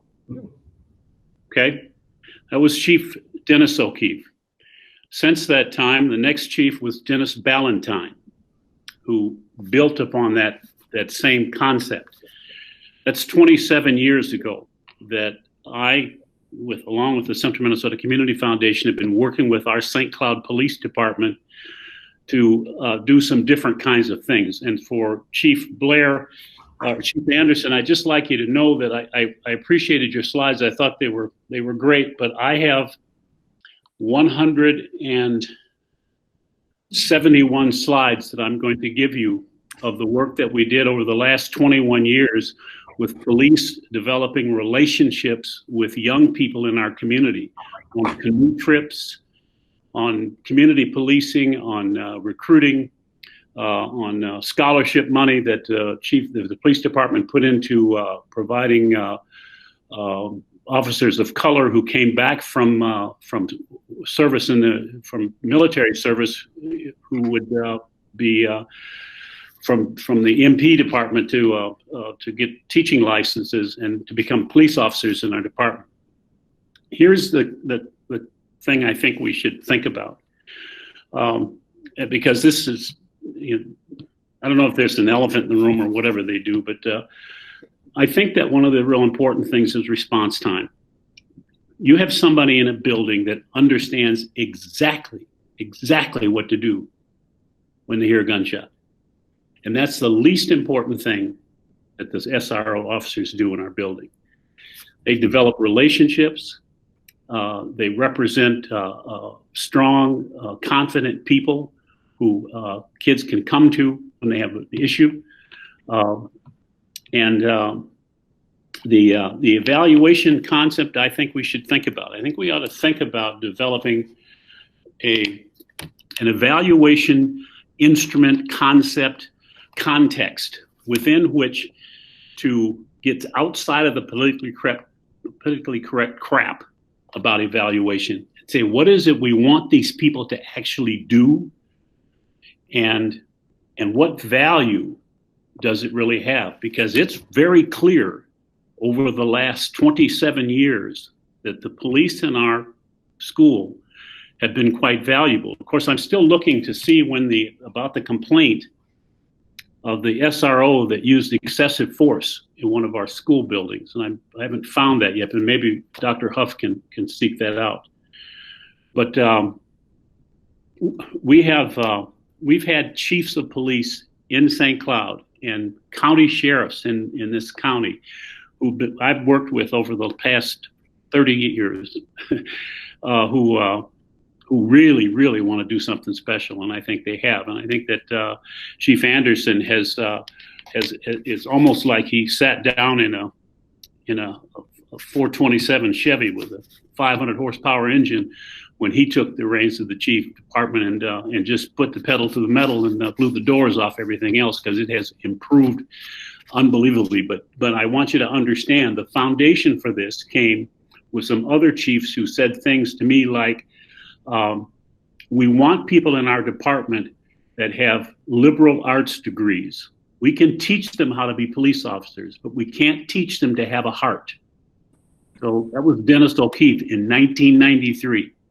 Said we need people who understand other people. So to get away from this sort of SRO on trial stuff and say, how can we make some sense out of an evaluation process that allows this police department to be instructive to other police departments and other law enforcement people about how best to develop the kinds of relationships that help with people. Dennis O'Keefe sent a police officer, Perry Bicey, matter of fact, over to Great River Commons, which was the low-income place where people of color were housed in 1992, to develop relationships in that Commons area in the south side of Chicago. I think Perry is now, or was the chief over in Sauk Rapids, but we have a lot of history of having some very good people, special kind of police officers here. I can go on and on about this because I have 171 slides, but I won't stay with them. But I'm going to give the chief those slides. And let me tell you something. I took notes with a camera. So I have pictures of canoe trips and the canine, the dogs and stuff. And so I'll just shut up. And I really appreciate you being here, Chief. And I think that for the people who have said we have a special kind of police department here, you really don't even understand how special it is. So thank you. Thank you, Dr. Green. If I might, We're gonna swap up. if I'm not upsetting the order here. Uh-oh. I'll take all 100 and 71 of those slides, and I'll swap you 171 from some of the initiatives that will illustrate the same things since I've been here. It's been 8 years already. I don't know where the time went, but let me just make an ask since I have the floor, and it's directly related to your comments. We recruit very hard so that our police department is representative demographically of the city and the way it's changing. But let me fill you all in on some information that the general public doesn't know, because we get these questions. Just stay with me for 1 second. I'll be brief. Of the 10,000, approximately 700 police officers in the state of Minnesota, less than 200 are people of color. So when you take out Minneapolis and St. Paul, the pool of candidates of color is very, very small. And that doesn't mean that we will stop working at that, but that is our reality. Add in now the national narrative now, and there are people that would rather be criminals than police officers, and some don't delineate one from the other.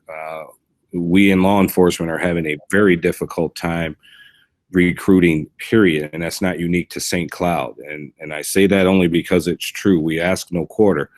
We are not going to lower our standards, but I just want you all to be armed with that kind of knowledge. And so here's my ask. And we had occasion to meet with 5 state senators that don't represent our area just last week. And the reason they called us was because they've heard about the things that we as a community do, not just St. Cloud Police, but the way we partner with all aspects of our community. And they spent 2.5 hours with us here in St. Cloud. So my ask is, whatever influence you have, use your considerable influence in St. Paul to stop our state legislators from making sweeping legislation that is only going to be more harmful. It is going to harm the kinds of efforts that we value if they pass some of the things that are being asked for. And so I'm grateful that they came to see us, and I will continue to shout that from the rooftops. If they want to know what works, come and see us. I'm sure there are other places that are doing it, but my ask is that they make their list of what kinds of changes they're going to make. And you know, none of us with a half ounce of brains can deny that there are some changes that need to be made across the board. But please, whatever influence you all have with our representatives, please use that so that they don't do things that become more harmful. Thank you guys for giving me that soapbox. All right, Les, were you done? He's done. Okay. I guess I'm up next. It's tough to be the last one because you guys all said a lot of. What's that? Did you guys hear any of that? Yeah, we heard all of it. They heard it all. Okay. Yeah, thank you, Chief. All right, I'm up next, and I just want to commend you guys for a great presentation. As you all know, I personally have worked with everyone that Les mentioned because I also am in law enforcement for the last 34 years. One of my jobs in the past was to do tours of the jail, and it was always the DARE officer that brought their kids in. So I know how strong that program was, and hopefully always will be.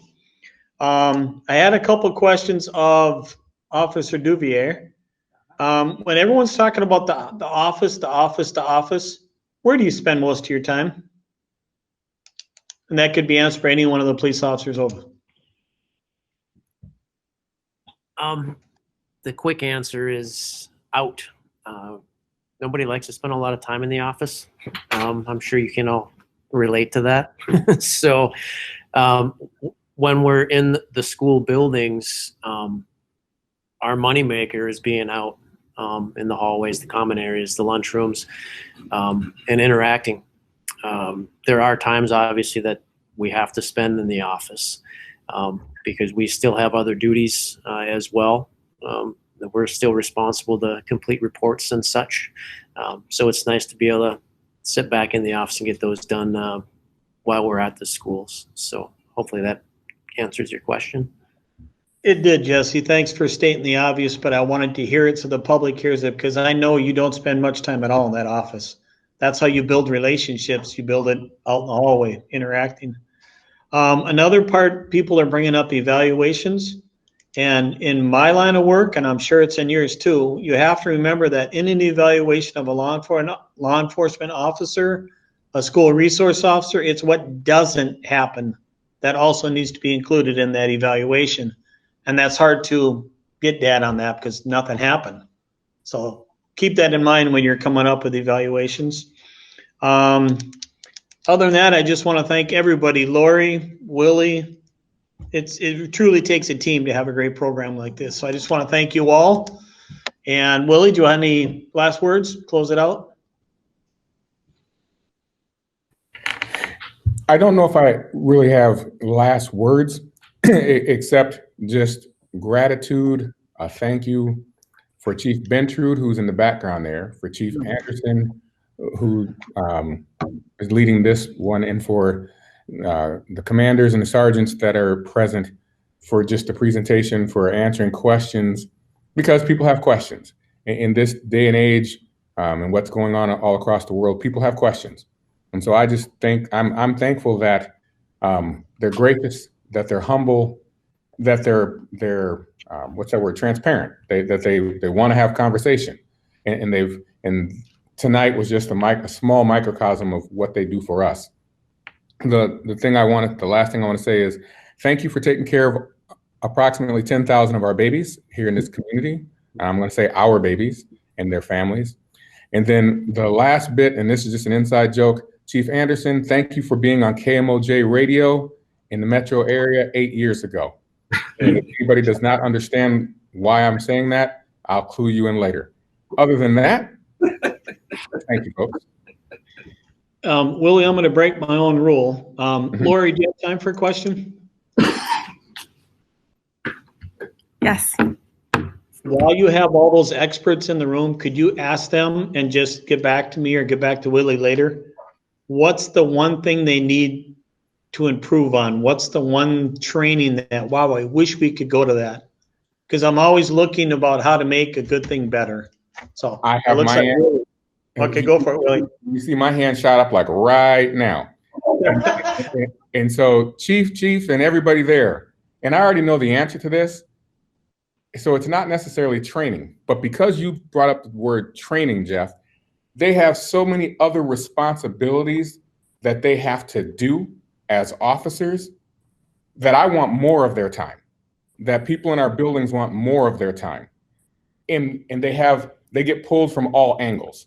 And so if there was a way for them to not have any other responsibilities, and I know that's an impossibility, but if they could have not one other responsibility, I'm just going to request it between 7:15 in the morning and when all of our activities are done at night, that's like 9 or 10 o'clock at night. Then everything, that would be my one request. All right, thank you. You had the last word, Willie. Thank you, gentlemen. We will move on to item number B on our agenda for tonight. It's student voices. That presentation is going to be done by Dr. Lori Putnam, Assistant Superintendent of Secondary Education, and Dr. Sylvia Huff, Executive Director of Research, Evaluation, Assessment, and Enrollment. Go ahead, ladies.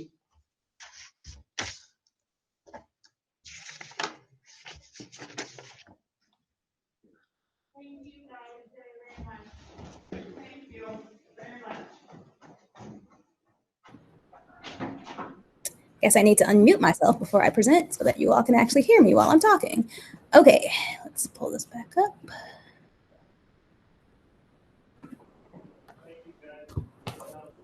Good evening, Chair Polreese, Superintendent Jett, members of the board.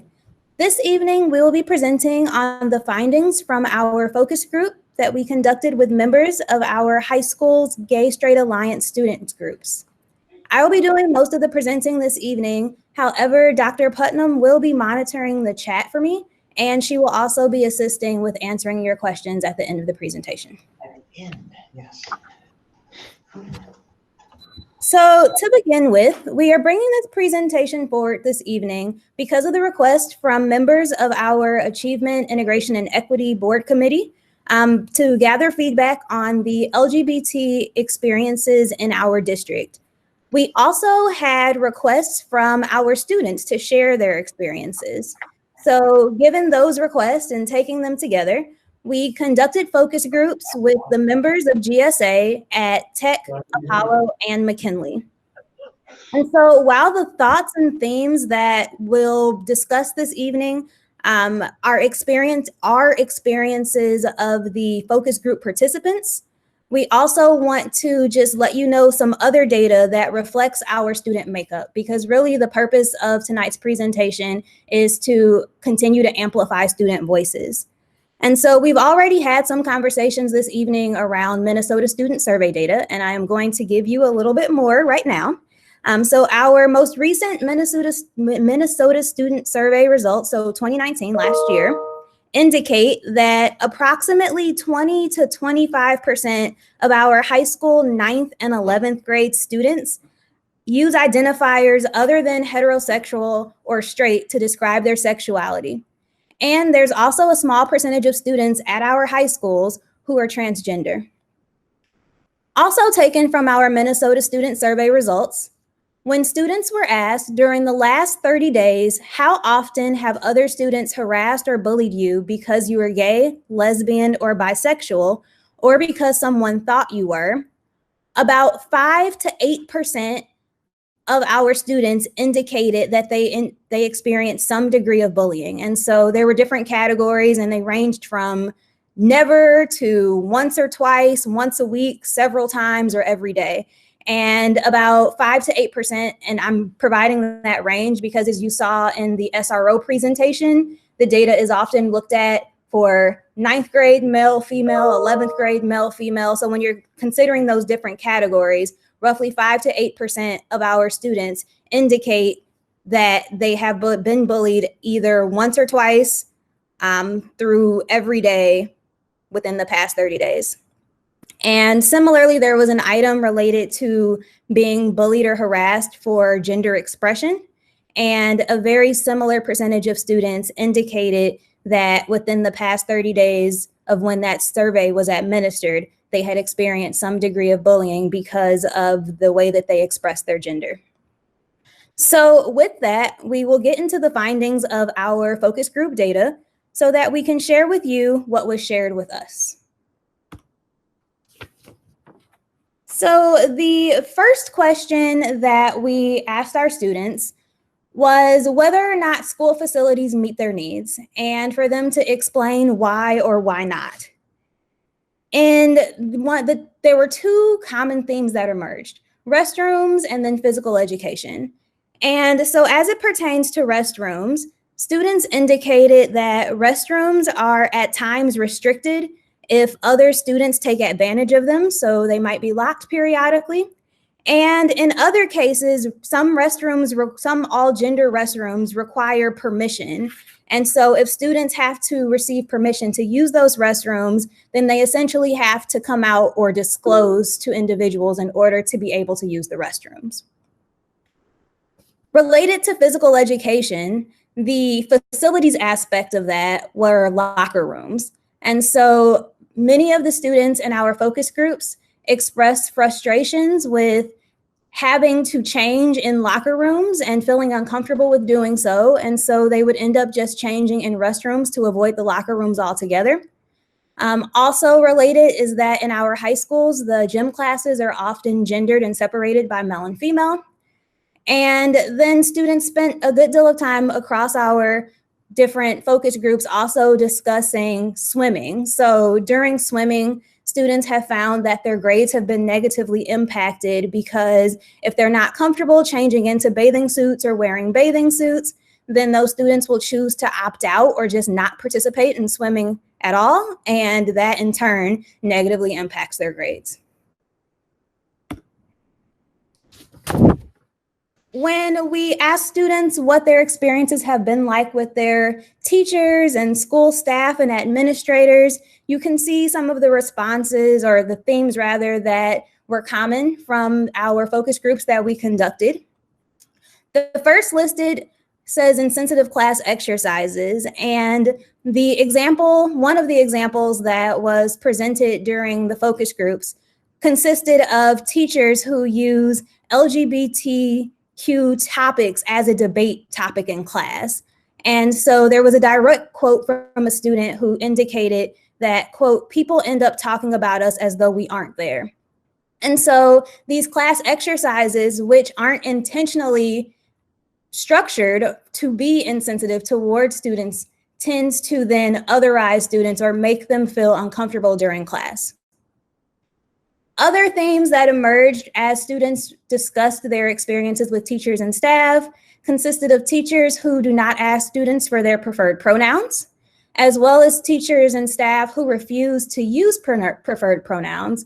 So in some cases, there are students whose preferred pronouns are they, them, and there are students express and discuss some encounters with teachers in which their teachers refuse to use the they, them pronouns because they are not grammatically correct when discussing or referring to an individual.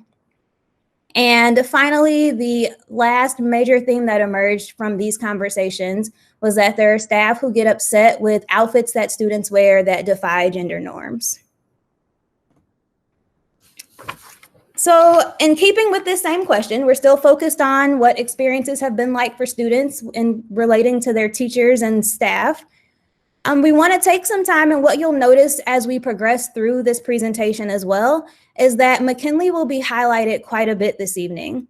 And one of the reasons that McKinley will be called out is because of the positive experiences reported by the students who attend McKinley. In general, McKinley students who participated in our focus groups reported that their experience with staff are more open and accepting. And these students are talking in broad terms and comparing them to previous high schools, whether those high schools were in our district or outside of our district. So it's not just in comparing it with our 742 schools as well. So the staff tend to be more open and accepting. They reported stronger connections with staff at McKinley. Many of the students in the focus group stated that their teachers at McKinley tend to speak more positively about their gender identities. And in some cases, those teachers and staff spoke more positively than even the individuals who lived in their household or their family members. And at McKinley, students also reported that teachers actively try to avoid gendered class activities. And that was something that really stood out to students who had previous experience in our district and had transitioned to McKinley. And so comparing different schools, they noticed that there were not as many gendered class activities taking place. When students were asked about their social experiences, they indicated that they are typically on the receiving end of a number of homophobic jokes. And most also indicated that they have at some point been bullied by their peers, which again is reflected in our Minnesota student survey data. Something else that was mentioned is that students reported feeling that middle school, their social experiences in middle school were worse than high school. And the participants often attributed this to the maturity level of middle schoolers, but also because our middle schools do not offer GSA. Because our middle schools do not offer GSA, middle school students are allowed to attend the GSA at their neighborhood high schools. However, they have to have transportation to be able to attend and take part in that activity.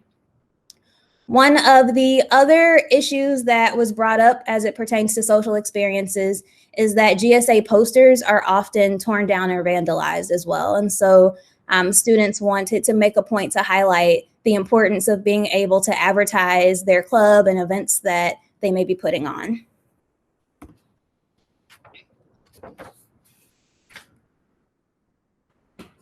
In terms of telling about times that they felt their identity was valued or appreciated, it was interesting because for this item, rather than identifying a specific example or a moment, most students chose to identify specific staff members who affirm them. And that really speaks to the relationships that our teachers and staff are able to foster with our students. And I say staff because the individuals that the students named ranged from classroom teachers to counselors to security guards, SROs, and secretaries.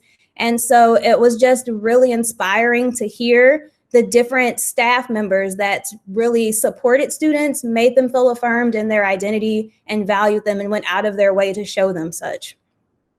Students also mentioned that one way to show appreciation is by having safe zone stickers posted on classroom doors.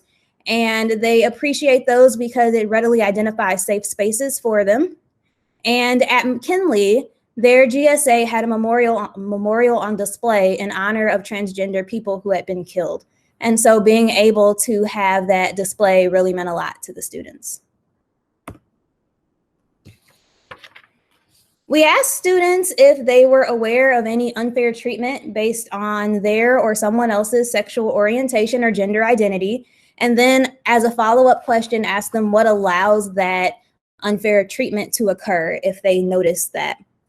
And as you can see listed here, students typically mentioned that the unfair treatment stems from individuals not calling out or naming different offenses for what they are. And so as the first bullet reflects, if someone says an offensive term about things that are not LGBT related, those as the perception of the students are typically called out, but for LGBT matters, that's not always the case. Another topic that was discussed in length was individuals feeling like they cannot truly celebrate who they are. The misgendering that we have already discussed on previous slides, so not using preferred pronouns or intentionally or unintentionally using different pronouns. And then also students expressed and shared different experiences that they had with staff who they felt in their experience tried to make the students believe that getting bullied or harassed was their own fault. So from example would be statements such as, if you weren't being so open about your relationship, this would never have happened. And when providing their responses to the follow-up question, the common theme that emerged was that students tended to attribute this treatment or mistreatment rather to individuals' personal belief systems. And so personal belief systems of their peers or personal belief systems of staff could impact the way that they interact with those students, and then also impacts the way that staff respond to different situations that are offensive to members of the LGBT community. And once again, however, at McKinley, we found that students reported feeling safer. They were more welcomed than they were in their previous high schools. And so you can see here, there were a few students who took part in the focus group that mentioned that at their previous schools, they found themselves in fights and other situations, typically due to their sexual orientation, but that they had not had any of those experiences at McKinley, and that they felt safe and welcomed, and that it was just really a place where they felt like they fit. And so that quote presented at the bottom of the screen is one taken directly from a student's comment, and that McKinley is a welcoming place for people who are different. Of course, we asked students how our district can best support LGBT students. And our students had a lot of ideas. The one in particular that I'll highlight, because it was mentioned across all three groups, was the suggestion for additional training and education related to LGBT matters for staff and students. And taking it a step further, interestingly enough, all three groups also gave the recommendation and asked if the members of GSA could be a part of the training. They would like to help develop the training as well as potentially lead the training across the district.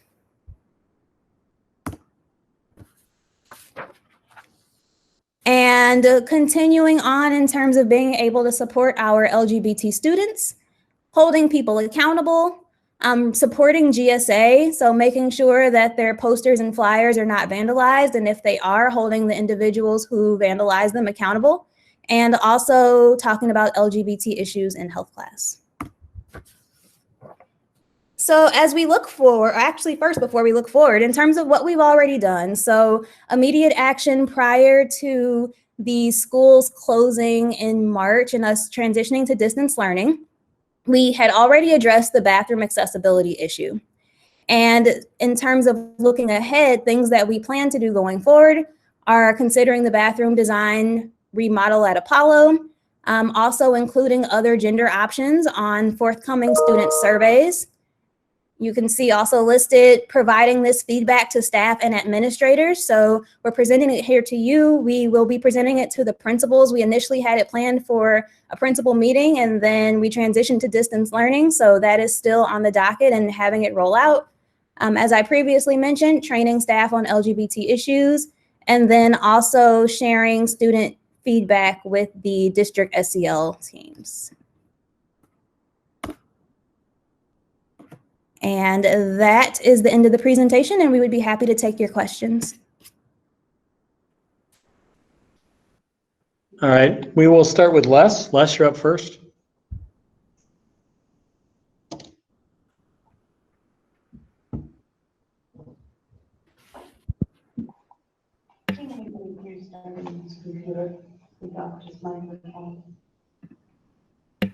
Yeah. All right, sounds like you're still not working there, Les. Shannon, you want to take next? Thank you for gathering this information.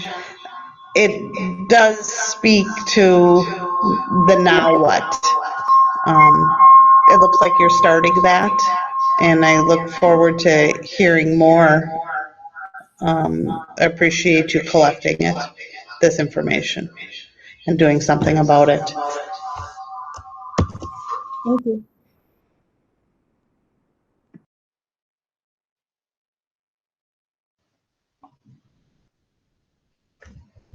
You guys there? Yeah, we're there. Les, you're up now then. All right, yeah, the computer did it again on me. Just a point, I worked with Greg Vandell in Sauk Rapids in 1998. And there was a young man who had been horribly harassed at their school for some numbers of years. Part of the project I worked on was called Schools for a Changing World, which provided, we had 20 educators in a master's program dealing with diversity and racial issues, and GLBT was one of the issues, and we brought in a number of speakers, Tracy Bow, or Tracy, well, whatever, just a number of people, Carol Thompson, some others, but this young man who had been in the school and wound up getting his PhD and wrote a book. And he came back Greg invited him back to talk, and he talked about his experiences in the school and about the one teacher, and I have some phenomenal pictures, but the point is, if you, I'll get his name for you because my computer died and I can't get it out right now, but I'll get it for Natalie and give you his name, his book, and some of the things that happened relative to that. What he was saying would be helpful for him, would have been helpful for him, and how we manage that. The other piece I have is that in working with some very, what I would call conservative people on these issues, the thing I've often tried to do is say, but they're celibate. And it's sort of, there's a reaction to that comment because the person I talked to about it first was Andy Hilger. It was quite interesting because Andy, I said, if you were introduced to a couple and you first met them and that you went through your mind about what they did sexually, you'd think you were sick. And he said, well, of course. I said, well, if you take that out of the context of the relationship with anybody that you meet, no matter who they are, it changes your perspective on what the real issue is for you. And so I think I don't know what I think.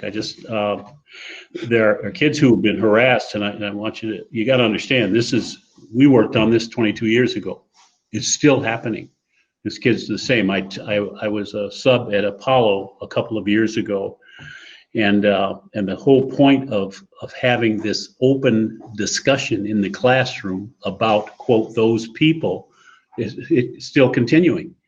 That we talk about them as if they're not there and as if they're some kind of absurd anomaly. So some way to sort of specifically address their concerns, not in a academic way, but in an action orientated, this is what we're going to do to solve this problem, and then do it.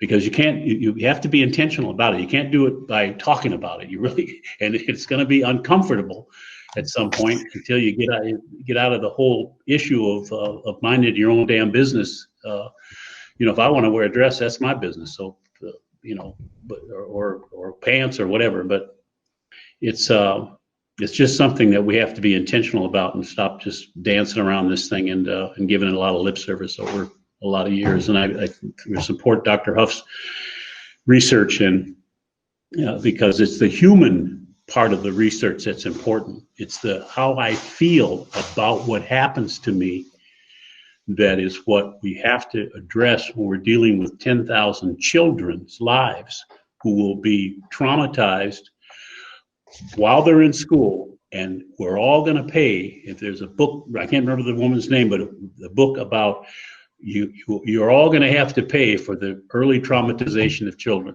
You pay for it sometime later. So we have to understand that this stuff is not it's not academic. It's real lives of real people, and we have to do something about it. So thank you for listening to me.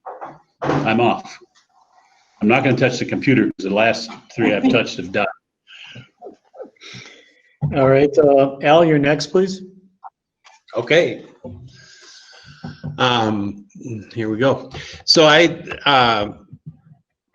first of all, I would say to the administration in our district, thank you and congratulations, because I think that we do, from what I've seen, a very good job of working with these students. I don't think that it just happens either. I think it's very purposeful and directed.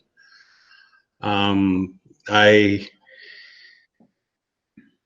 have had the privilege of living next to a transgender student since she was born, basically, and watching her grow up. And I can tell you one thing about these kids is that there isn't any one of them, based on the things that they go through in life, that would choose to go through these things if it wasn't something that they deeply regarded and held as a truth about themselves. And in watching this child grow and go through our school system, part of it without changing and part of it after changing, she had a very good experience in schools. And I don't recall ever having heard her complain about being teased or anything. I have heard her say that, that things were addressed. She did serve on some of these committees. She went on class trips, and I kind of, I'm sometimes myself don't quite understand how things are going to work, but it's like, how are they going to pull this off? And she would come back and talk about how wonderful the trip was. And one of them was a month long. So it wasn't like a short little class trip. It was I think a difficult scenario for a teacher or for a class trip, but pulled off, and the experience was good for everybody, and there wasn't a blip to it. So I just, from what I have seen and from the feedback that I would get from that person, I can only say congratulations for the effort that was put forth in those, because it wouldn't happen if someone wasn't directing how that happens. It's a purposeful response and recognition of the students. And so that's my comments. Thank you, Al. Monica, you're next, please.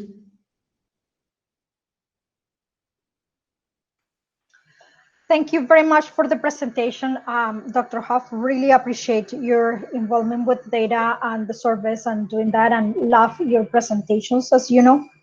I thought I also would like more explanation of what you find in the presentations mean to the administration. I just thought about that now, so sorry for not giving you that feedback before when you showed it to the achievement committee. But the presentation, the results of the survey for me were highly concerning. So I just wanted to kind of figure out what you thought. So there are a few things that you mentioned that were addressed, and those are the things that, yes, I expected to be immediately addressed. They might be costly, but seem to be kind of, okay, we can do that really quick. Then the rest of it, in terms of the things that are, and it sounds to me like there is an array of people that I'm very happy and glad that we have, that are very supportive of these students. But in terms of system of our schools, it seems like we have an issue, and we have to address the systemic issue within the school about general culture of the school, the issues that they have with other teachers or other kids. So I just kind of have a question in general terms of, you're the experts in education, so I have no clue where would you start to address that. So can you please tell me, like, what is the beginning? And if you were as concerned, or maybe not, as I was when I was hearing this information. Yes, I'd be happy to jump in, Monica. And speaking for myself, I was equally concerned about the results. Our building administrators and our district administrators have not had the opportunity to see this data yet. By the time we were able to have it all pulled together, as Dr. Huff said, we were going to present this in April to our building administrators, and then create a plan for how we provide the data to our students where appropriate, our staff, and involve our students and our staff in creating the solutions to the concerns that we see or that were brought forward by our students. As we all know, we ended up being at home for the rest of the school year, and I hope people don't make any mistake that in thinking that this is not important to us. But we did need to focus on distance learning at that point, and we really put all PD, everything that wasn't immediately tied to meeting the direct needs at that time of our students and staff and families. We did need to set that aside for the moment. But I did share this ahead of time with our administrators. The feedback I got echoes the feedback, both verbally and non-verbally, that I see from this team, that they also are concerned because they love our kids. And I know our staff will feel the same. And so we need to figure out, just like we need to do for all other underrepresented groups, how to address the blatant bias, how to address some of those microaggressions that stem from, I think, just not knowing or not realizing that using a boys on this side, girls on this side is hurtful to some students. And I think that when we were able to provide that information clearly, especially out of the mouths of students, we will see a lot of those practices change. And that is our intent. We do have this on the agenda in August, which is when we get to see all of our administrators again. And we will be, someone said, action-oriented. We will be action-oriented. Just a follow-up of that. So thank you for saying that. I do think that some of those changes and like pronouns and those kind of things, in these kind of topics that are delicate to our community, we may get backslash. And the question that I have for you to think about it is, how would you like us as a board to support you, support the administration, if anything, in addressing that? And so just keep us informed, and what, please, as your staff and other principals, what do you need from us to I do will think that backlash is a given, or not backlash, but opposition or resistance. I think there's a better way to express that, and that resistance may be harmful, and addressing that is also important for me in the board. So I think that's also important to consider, how we address that part as well. Thank you. All right, thank you, Monica. Thank you, Lori. Zach, you be next, please. So the one, some of the statistics you gleaned, one with the response, I think I couldn't get to pull up on the slide again, but like 3 to 5% said that they had been or felt harassed for their identity. Is that correct? So in terms of the identity harassment, it was about 5 to 8%. Okay, and was there another response rate to LGBT or being? So that one was for gender expression, and the other was for their sexual orientation or perceived sexual orientation. And what was the orientation or perceived one? It was very similar. It was also about 5 to 7%. And do we have any comparison to previous years? Has that gone down or up or changed the same? I can pull that. I don't have it readily available. Also, some of the questions and options for students to select changed across years. So for these particular questions, I think I might be able to do a direct comparison. But even for the very first statistic, in terms of just how students identify, one of the reasons that I lumped everything together, so just basically saying students who identify other than heterosexual or straight, is because there are different categories that are added or changed or removed every 3 years, just how things change. But I'll definitely check for you, Zach, to see if these two questions have a direct comparison from 2016. Sure. Zach, yeah, it looks like Tracy might have an answer for you, Zach. Oh, awesome. And I just partially want to, okay, so yeah, there's I was in the legislature when we passed what was called the bullying bill, and holy cow, that scared a lot of people. And I feel like we have nothing but positive results from that, because I think Al and others mentioned how just talking about those things, being forced to talk about it, can kind of normalize things that have been, for lack of better terms, closeted for a while. My experiences in high school were absolutely horrible. Too many people, it just, the word fag and faggot were thrown around in the most intense derogatory means, and people attempted suicide who weren't even members of that community. So it's legit. I think there's progress being made, and just want to say thank you for diving into these numbers. At the core of this, we're not just improving lives. I truly believe we're saving them. So it is important, even if it's not comfortable at times. Tracy, did you have something to add for Zach's question? I seen your hand up. Yeah, well, I was just going to add that, our board policy requires us to monitor harassment in all categories. That's part of my responsibility as human rights officer for the district, and to do annual training, both under the bullying law, Zach, that you describe, and on harassment and discrimination in general under our policy. That training happens every year. It happens with licensed and non-licensed staff. And specifically for the last, I would say, 5 years, I've been including information about LGBT plus kinds of issues for staff, just particularly for our non-licensed staff that may just not have a familiarity about some of those microaggressions and the ways in which unintentionally we create feelings of exclusion for students.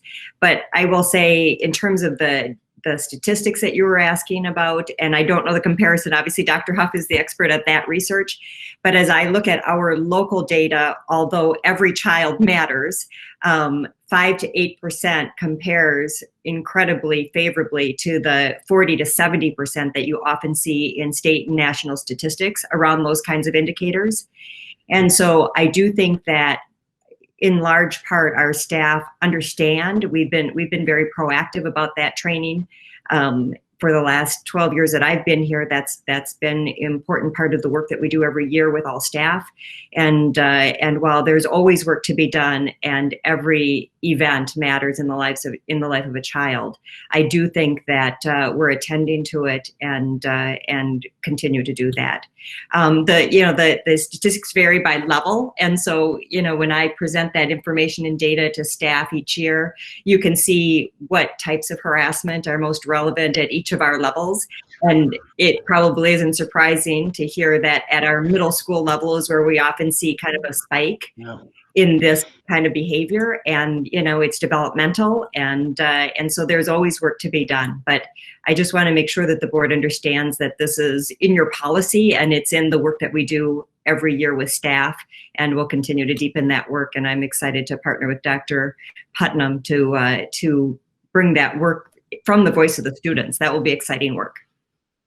And I just want to clarify, and Wayne, that part of the reason I asked that question about the statistic is some of the data I have from those other larger studies, as you point out, we do have a lower rate. This, in other words, is healthy. It was relief to see that it was only that 3 to 8% or something. So I was, that's a good thing.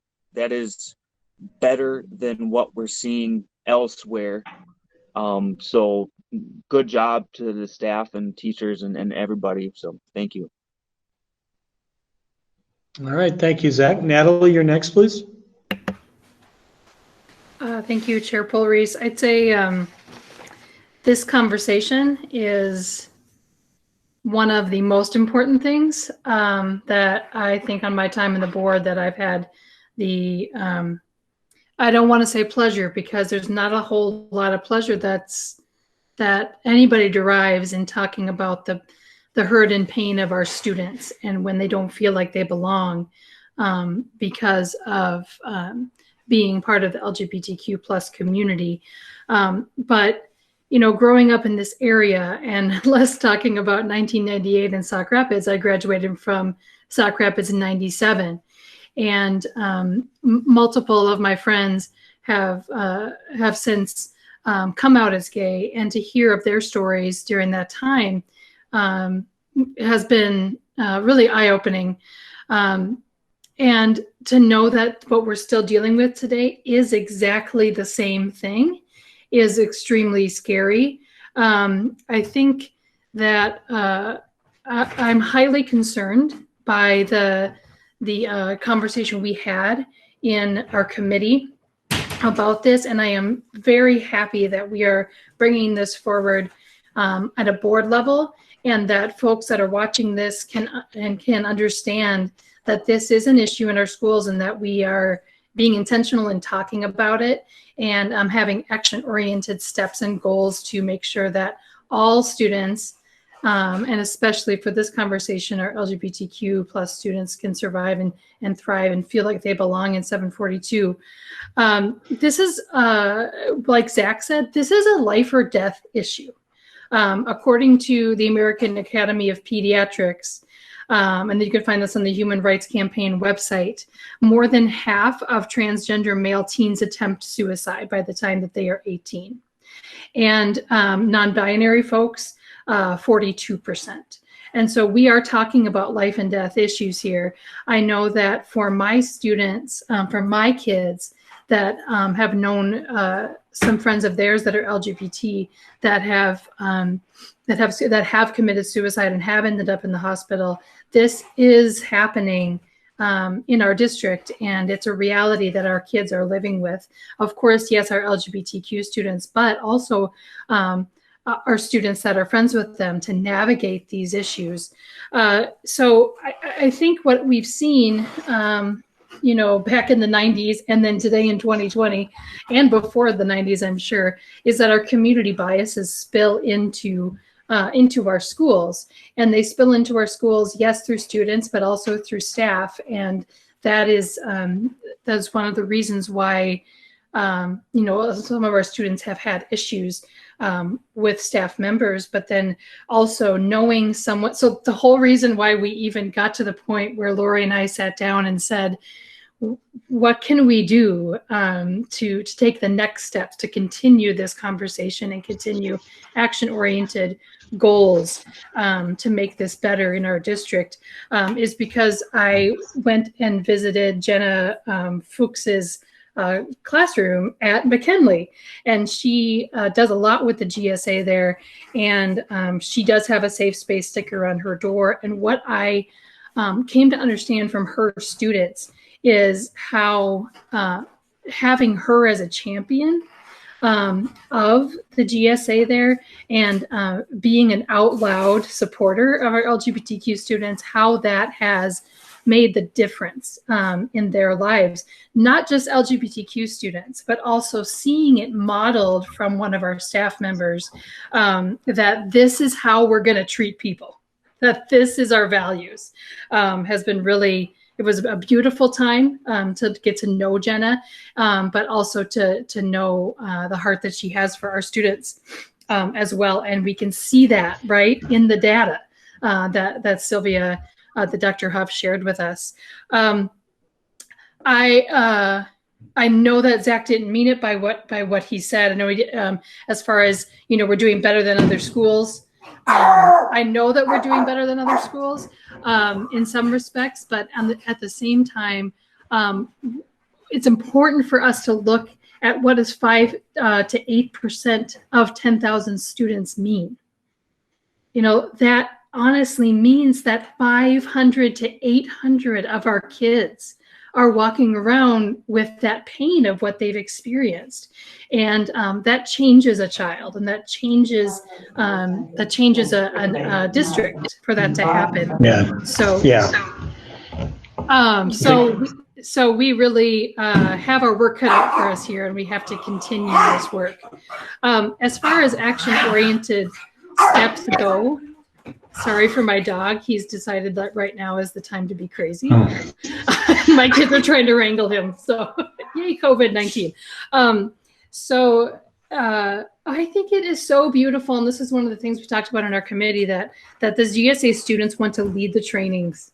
I mean, how amazing it is, again, to see that students aren't our future leaders, but they are our current leaders. And to have the student voice in those trainings would be beautiful. As far as the GSA posters that are vandalized, I think, action-oriented steps there to be able to bring healing and accountability to that would be very important. Yes, it's a piece of paper, but it's a clear sign to our LGBTQ students, who are out or not, that there's something to fear by being their full self. I liked how Tracy said it, the unintentional exclusion that is put forth by male-female separation. This is 2020. That's not something we can do anymore. So I think that has to be a quicker action step to figure out how do we can't have like a 4-hour training on that and expect that everybody's going to come to that in our staff. But what can we do in little messages to say, tidbit, when you do male female, this is what happens. This unintentional exclusion happens, just as a tidbit for our staff to understand what could happen there. And I could talk about this for hours, but the last thing I'd like to say is I know that for my students, my kids who have LGBTQ plus friends in middle school, that one of the things that would have helped them is to have a GSA in middle school. And I think that we are behind the times when it comes to the fact that we don't have GSAs in middle school. Not only that, but like Al mentioned, and like friends of my daughters who are in elementary school, who are already coming into some of their identities and waking up to some of their identities. If we start to talk about this in 9th grade, we're way behind the curve, and we will have exasperated the life and death issue that this is. So, you know, I'm just a big proponent of GSAs starting ASAP for sure at the middle school level, and then continuing at the high school level as well, so that students don't have to seek out. You know, not only are they just finding their own identity, but then to have to seek out, like, where is it okay for me to talk about this? For us to be super clear as a district, you know, with those safe space stickers and with the GSAs at all our schools, that this is the safe space for you to talk about it, that you don't have to maybe try and strike out and talk to a teacher that maybe isn't ready to have that conversation with a student. So again, I'll just say this is a life or death issue and something I'm extremely passionate about. And I've talked to multiple parents in our district who have LGBTQ students, whose students dread going to school because of bullying. And so it's extremely imperative for us to meet our mission of ensuring that all learners are safe at our schools by taking these action steps ASAP. So thank you again, Lori, and thank you, Dr. Huff. Thanks. And I did want to add one clarification. I pulled up the data again and I misspoke. So since we're on record, I just want to make sure that it's accurate. So in terms of the harassment for because you're gay, lesbian, or bisexual because someone thought you were, that range is 5 to 8%. For gender expression, the range is actually closer to 10 to 20%. For gender expression, okay. And is there a, like, this is what gender expression means, or the students got to interpret that themselves? It says your gender expression, your style, dress, or the way you walk or talk. Oh, okay. Okay. Thank you for that clarification, Dr. Huff. Sorry about that. That's all right. Thank you, Natalie. Dr. Huff, I'll start off by, I'm a numbers person too. When Natalie said 500 to 800, was your survey of the people that identify in the LGBTQ, that's your number to start with? So it's not 5 to 800, it's 5 to 8% of the students that identified? So firstly, the survey itself goes out to all 9th and 11th grade students. And so this data just reflects those 2 grade levels within our district in 2019. So the Minnesota Student Survey is administered to 5th graders, 8th graders, 9th and 11th, but certain questions are not included on the elementary or middle school survey, which is why the data presented here aligned really well too with our feedback that we got or acquired from the focus groups, because that was also focused on high school.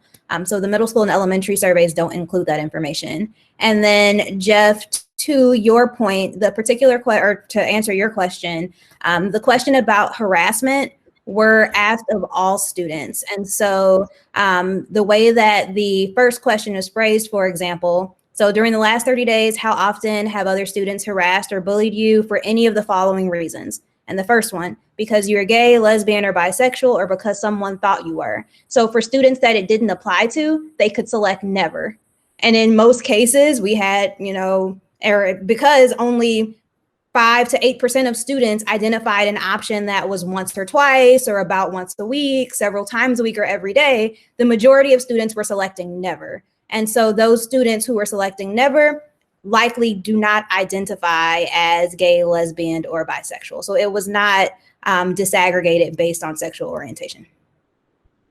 Thanks for clarifying that. And it really didn't matter what the number was. It's still a very important issue, but I just wanted to get my head around that. I think it was very good training. I mean, a very good presentation. I myself have personally felt this pain, and more or less my family did. So whatever training you can do is welcomed. And I think it was Natalie or Monica maybe passed it on.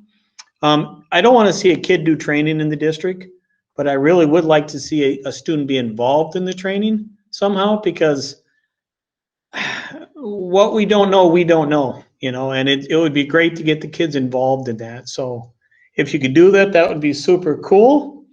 And then I think that's pretty much it. Thank you for a very good presentation. Jeff? Yes, Les. If I might just make a point. Please do. And I don't think the point is not to have kids do training. I think the point is to have kids talk to us. And I found the thing in Sauk Rapids. The fellow's name is Ian McKillivray. And he's a phenomenal young man but we brought in the entire CARE group, which was cultural awareness and racial equality was the group of students. And they were all students at Sauk Rapids who talked to us, and there were we had 20 teachers in a 10 graduate credit program called Schools for a Changing World. And the students, they have real faces and real expressions, and their skin tones do some things when they're talking that sends a message that's different than a trainer can send to you.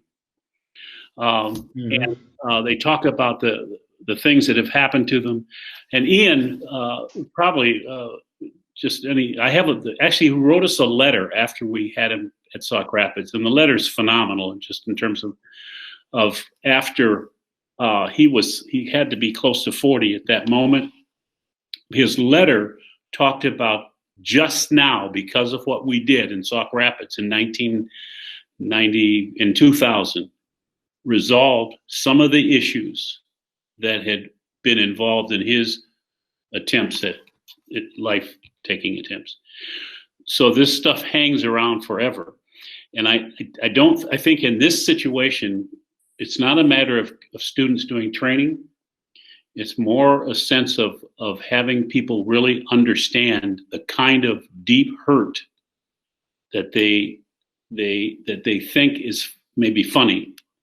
And I think it's not our staff that's really the issue. I think our staff have to be able to respond instantly and interrupt this kind of stuff. And I guess that's the point, is you have to interrupt it.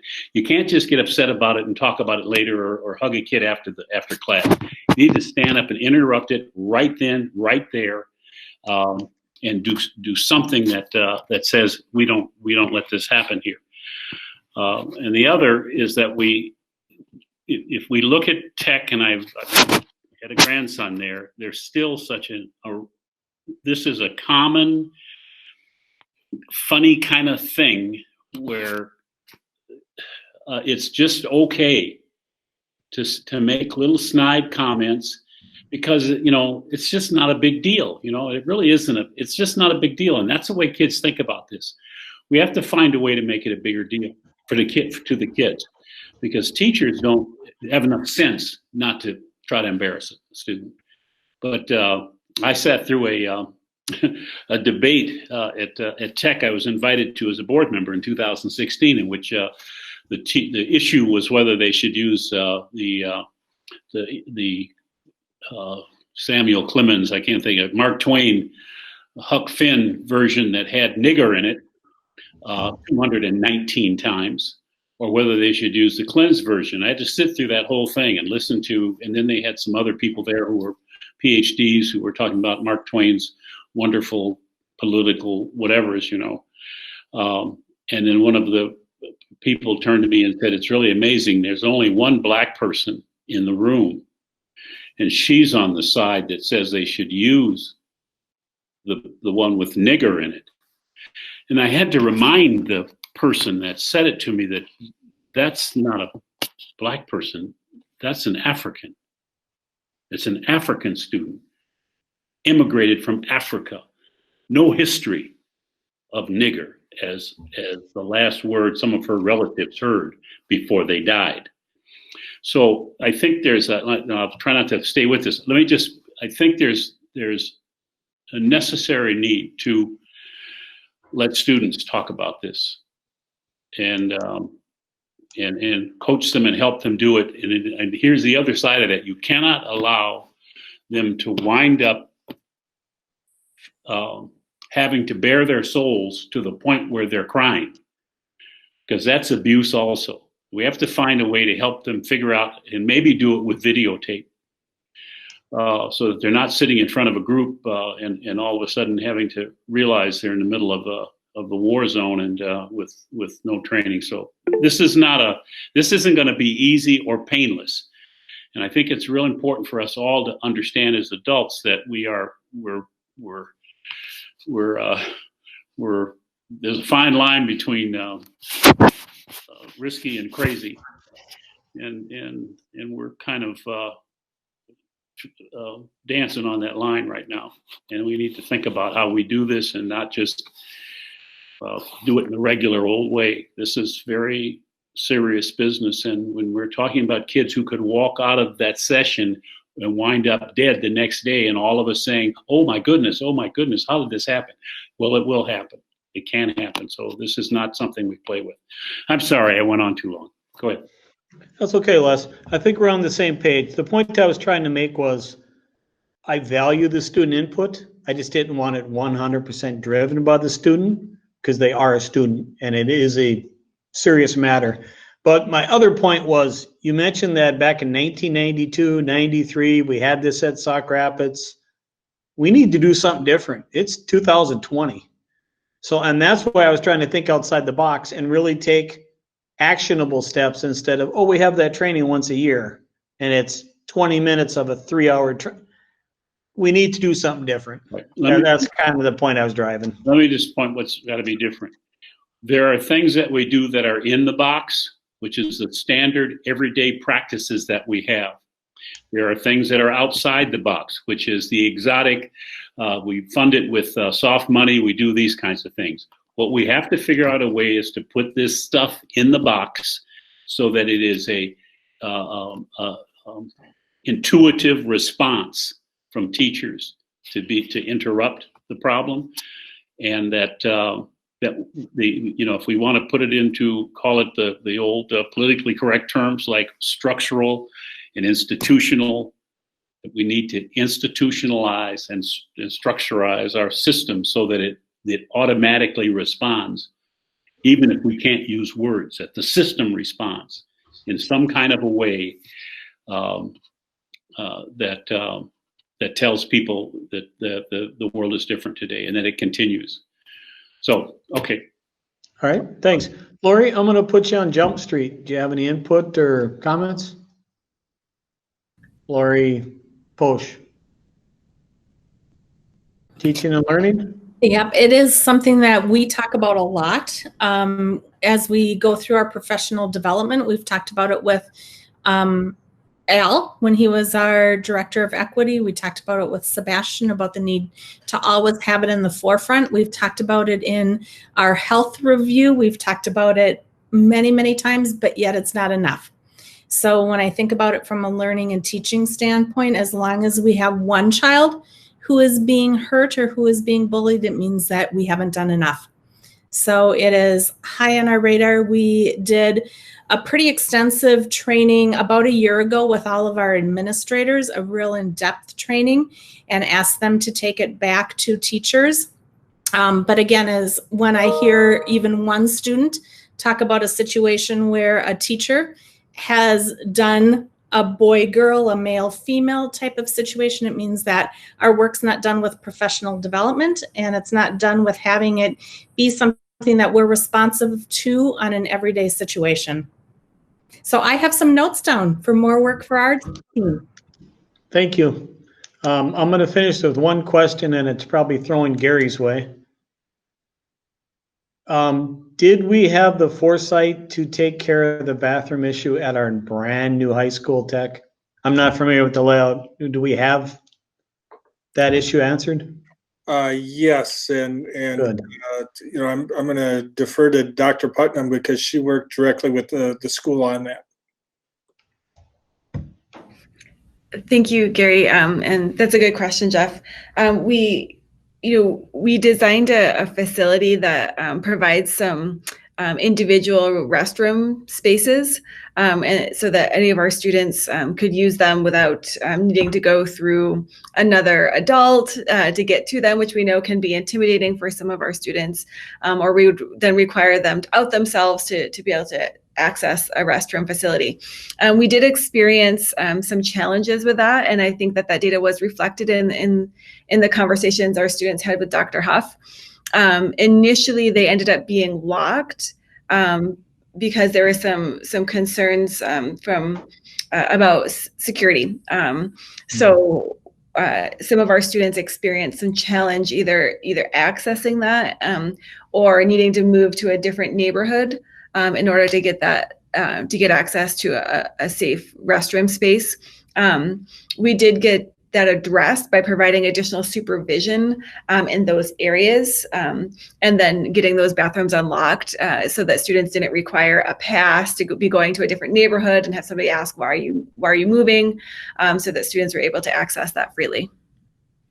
Awesome. Thank you, Lori. You are Thank you, everybody, for, oh, go ahead. I just said you're welcome. Oh, thank you. Thank you for a great presentation, everybody. We will move on to item number C, easy topic. I think Willie, Superintendent Jett, will be presenting. The referendum. Good evening, Chair Paul Reese and members of the board. Since this community passed the 2016 referendum to build a new tech high school, we've been committed to providing our Apollo students with that same access to 21st century learning and teaching. We also know that the health and vitality of the greater St. Cloud area depends on all of our students being fully prepared to engage in this community's workforce. To meet those goals, we must renovate Apollo High School. Our kids deserve it, and we've said this numerous times, and our community needs it.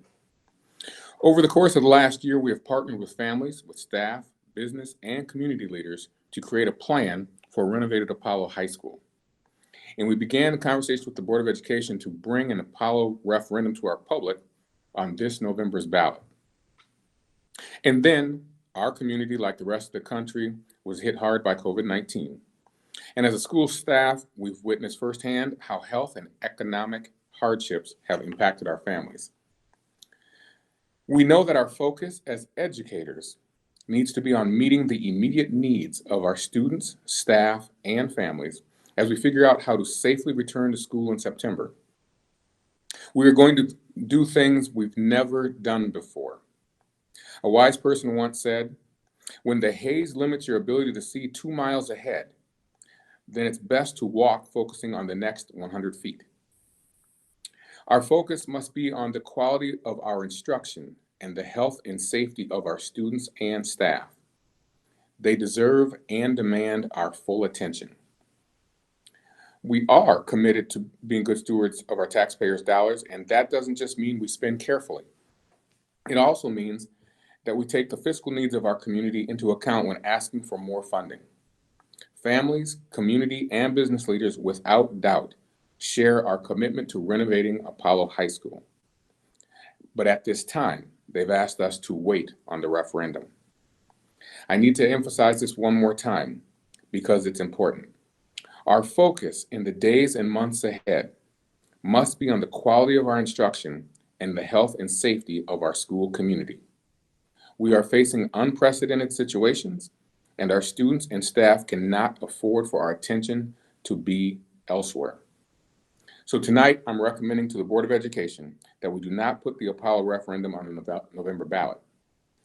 Now, folks will want to know, our community is going to want to know, when will we ask for the Apollo referendum? And at this time, I think it would be a disservice to answer that question with a specific commitment. To say, yes, we're going to hold a referendum next spring or next November. Our world is changing on a daily basis, and we are continually evaluating and adjusting based on what's happening in our schools, our community, and our economy. But I just want to say, and make no mistake, we will be bringing the referendum forward in the future. We will monitor and adjust to the changes in our community and decide when it makes sense to bring the referendum forward for a vote. We will give our public the opportunity to fully support all of this community's students. And as I said, and it bears repeating, our kids deserve this and our community needs the Apollo referendum. Questions? Comments?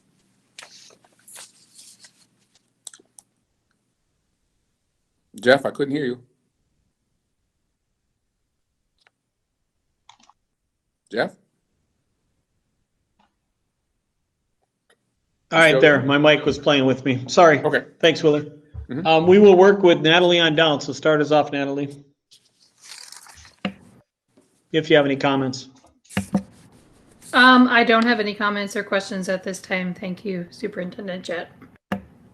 Zach, you would be next. No comments. Monica? Oh, sorry, Monica. I just seen it popped up. Al? None. None. Shannon? Well said and no comments. Well said and no comments. Les? I just have one question, I wasn't listening as well as I should have been. Just an understanding of I know you talk to great numbers of people when you put this together. Did you explain to us who you talked to? And so in terms of who I talked to, I didn't say that specifically, okay? But I spoke to community leaders. So I spoke to the business community. I could tell you the mayor, the GSDC, the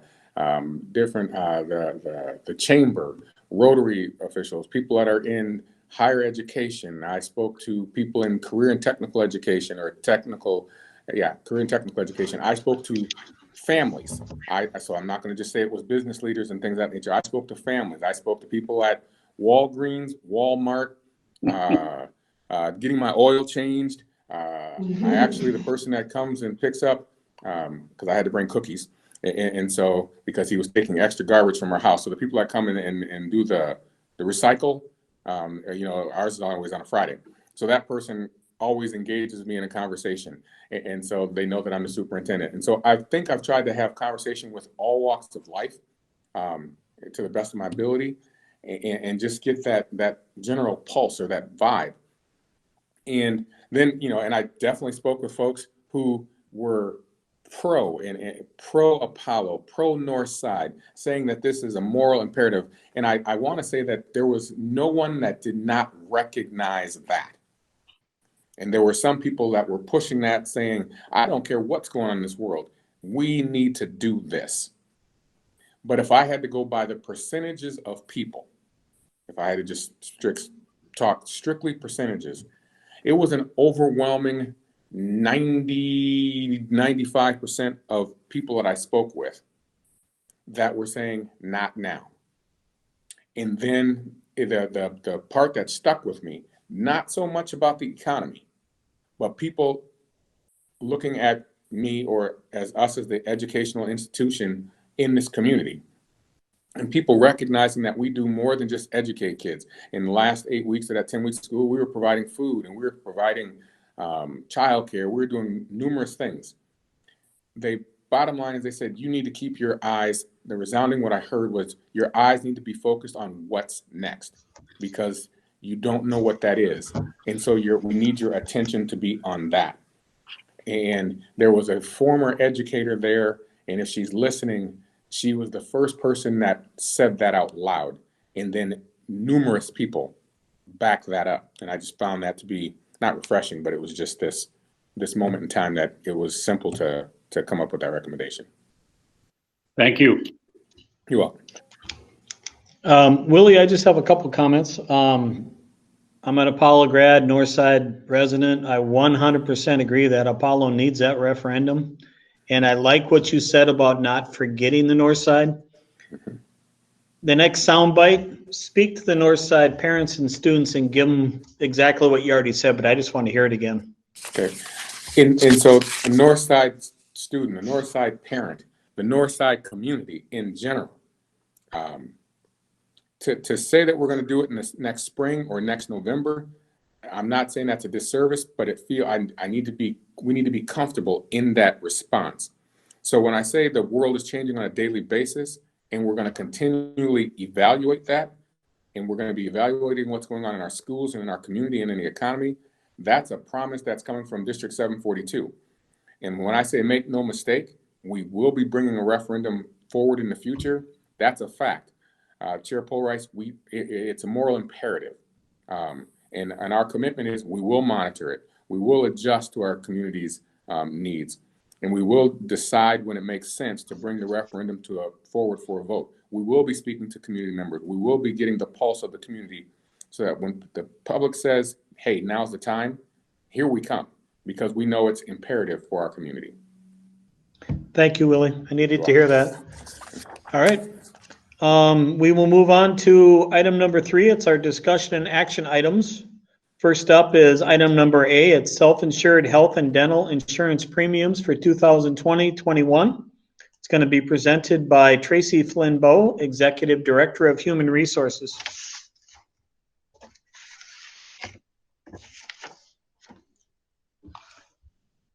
I don't think your mic's on, Tracy. Darn the mics. There you go. Good evening, Chair Polrice, Board Member Superintendent Jett. I think Tammy's going to present the PowerPoint for me. And what we're going to be reviewing tonight is our self-insured insurance funds. This is the time of the year each year where the board receives a recommendation from the Labor Management Committee, or I will present myself. I'll do that, Tammy. How about that? Hold on here.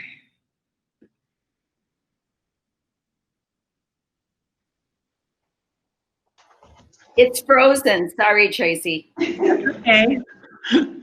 Everybody got it now? We have a problem with ice. Okay, so as I was saying, this is the time of year when we bring up forward each summer a recommendation from the Labor Management Committee regarding our self-insured insurance funds. We are self-insured in both our medical and our dental plans. And for everyone's information, the Labor Management Committee is made up of representatives from all of our bargaining units and employee groups, and they all participate monthly in a thorough review of our plans. So that's what I'll be sharing with you tonight. So quickly, just as we begin, I think it's just always nice for you to see that what our health plans look like. And so we have high deductible plans. Our single plan is a $2,000 deductible plan. Our family plan is a $4,000 deductible plan. You see the other details there. And then our dental plan has a $50 deductible and pays out $1,000 maximum per year for plan members. The most important part of the decision to set rates is how our plan is performing. And so this slide, I think, is particularly helpful. What it shows us is that we have, if you look at the purple line in the middle, that shows us what our premiums pay into the plan each year.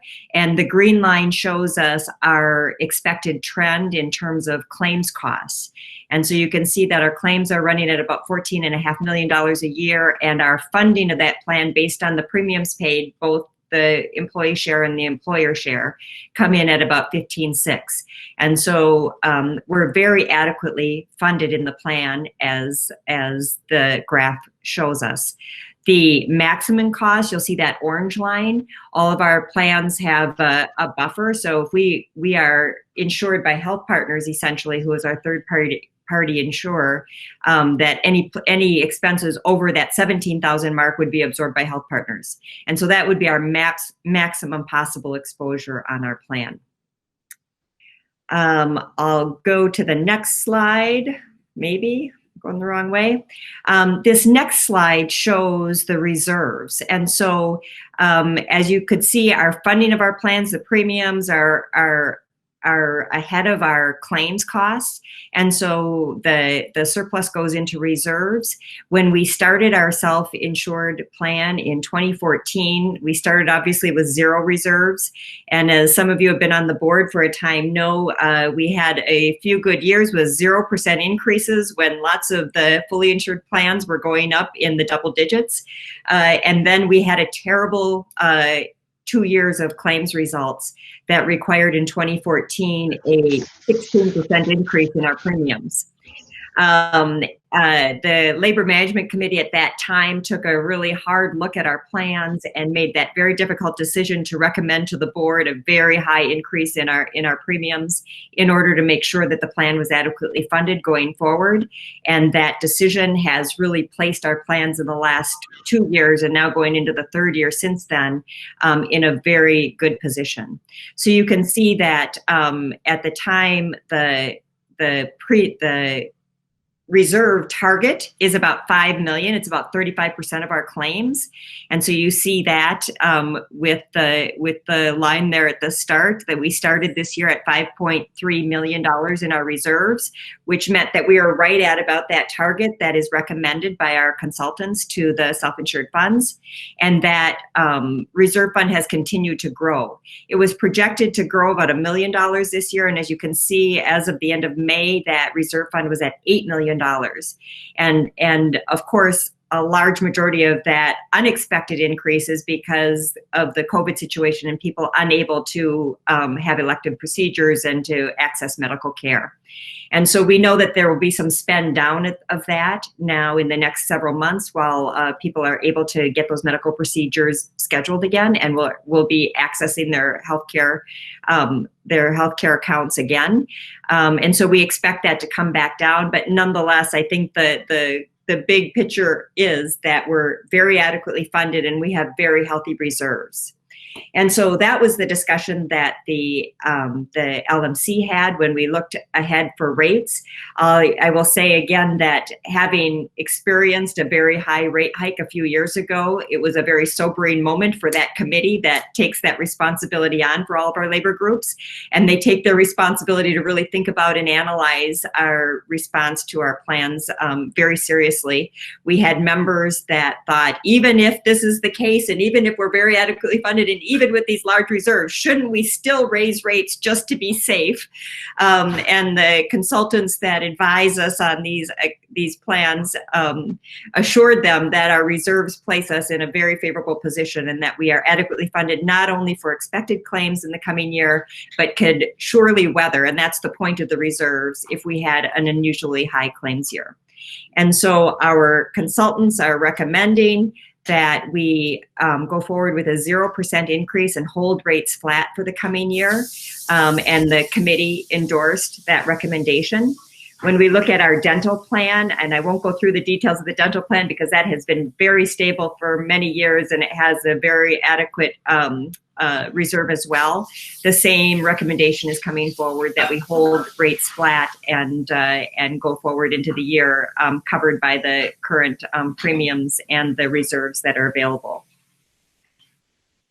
So the Labor Management Committee's recommendation is to hold those rates flat at 0% increase. You can see the actual rates for a single plan would stay at $775.54 per month. That's the total premium. The family premium would be at $1,776.98 per month. And the dental plans would be at $32 a month approximately for singles and $94.70 for families. Are you done, Tracy? I am, yes. Okay, before we get going on, I want to recuse myself from the vote and the discussion. I'll continue to run the meeting, but my wife works for the district, so I'm going to bow out on that part. At this time, I am looking for a motion to approve their premiums as Tracy discussed. So I will move. I will second. All right, we have a motion and a second. Les, would you take roll call excluding, or I'm sorry, any discussion? Al, I seen you had a question. Yep, yeah. I just said that. Tracy, a few years back, when we were having shortages, we took a lump sum out of OPEB and moved it over into the medical plan. Is that correct? We did that at the very start of our self-insured plan, yes. When we were having the premium or the issues with the premiums not covered, didn't we move some additional funds over to cover the shortfall and to keep us out of danger of running short? I'll let Amy answer that because it wasn't exactly that. Yeah, we did that that same year that we had the 16% increase. That increase would have been larger, actually, if we hadn't done that. And so we utilized some of those OPEB funds to cover, to basically bring what had negative deficit spent in the health insurance fund. We used that to bring it back to even. And we also at that time had transferred some of those OPEB funds from prior years where we hadn't done transfers in the general fund to help cushion the enrollment decline, and the special ed funding formula changed that same year.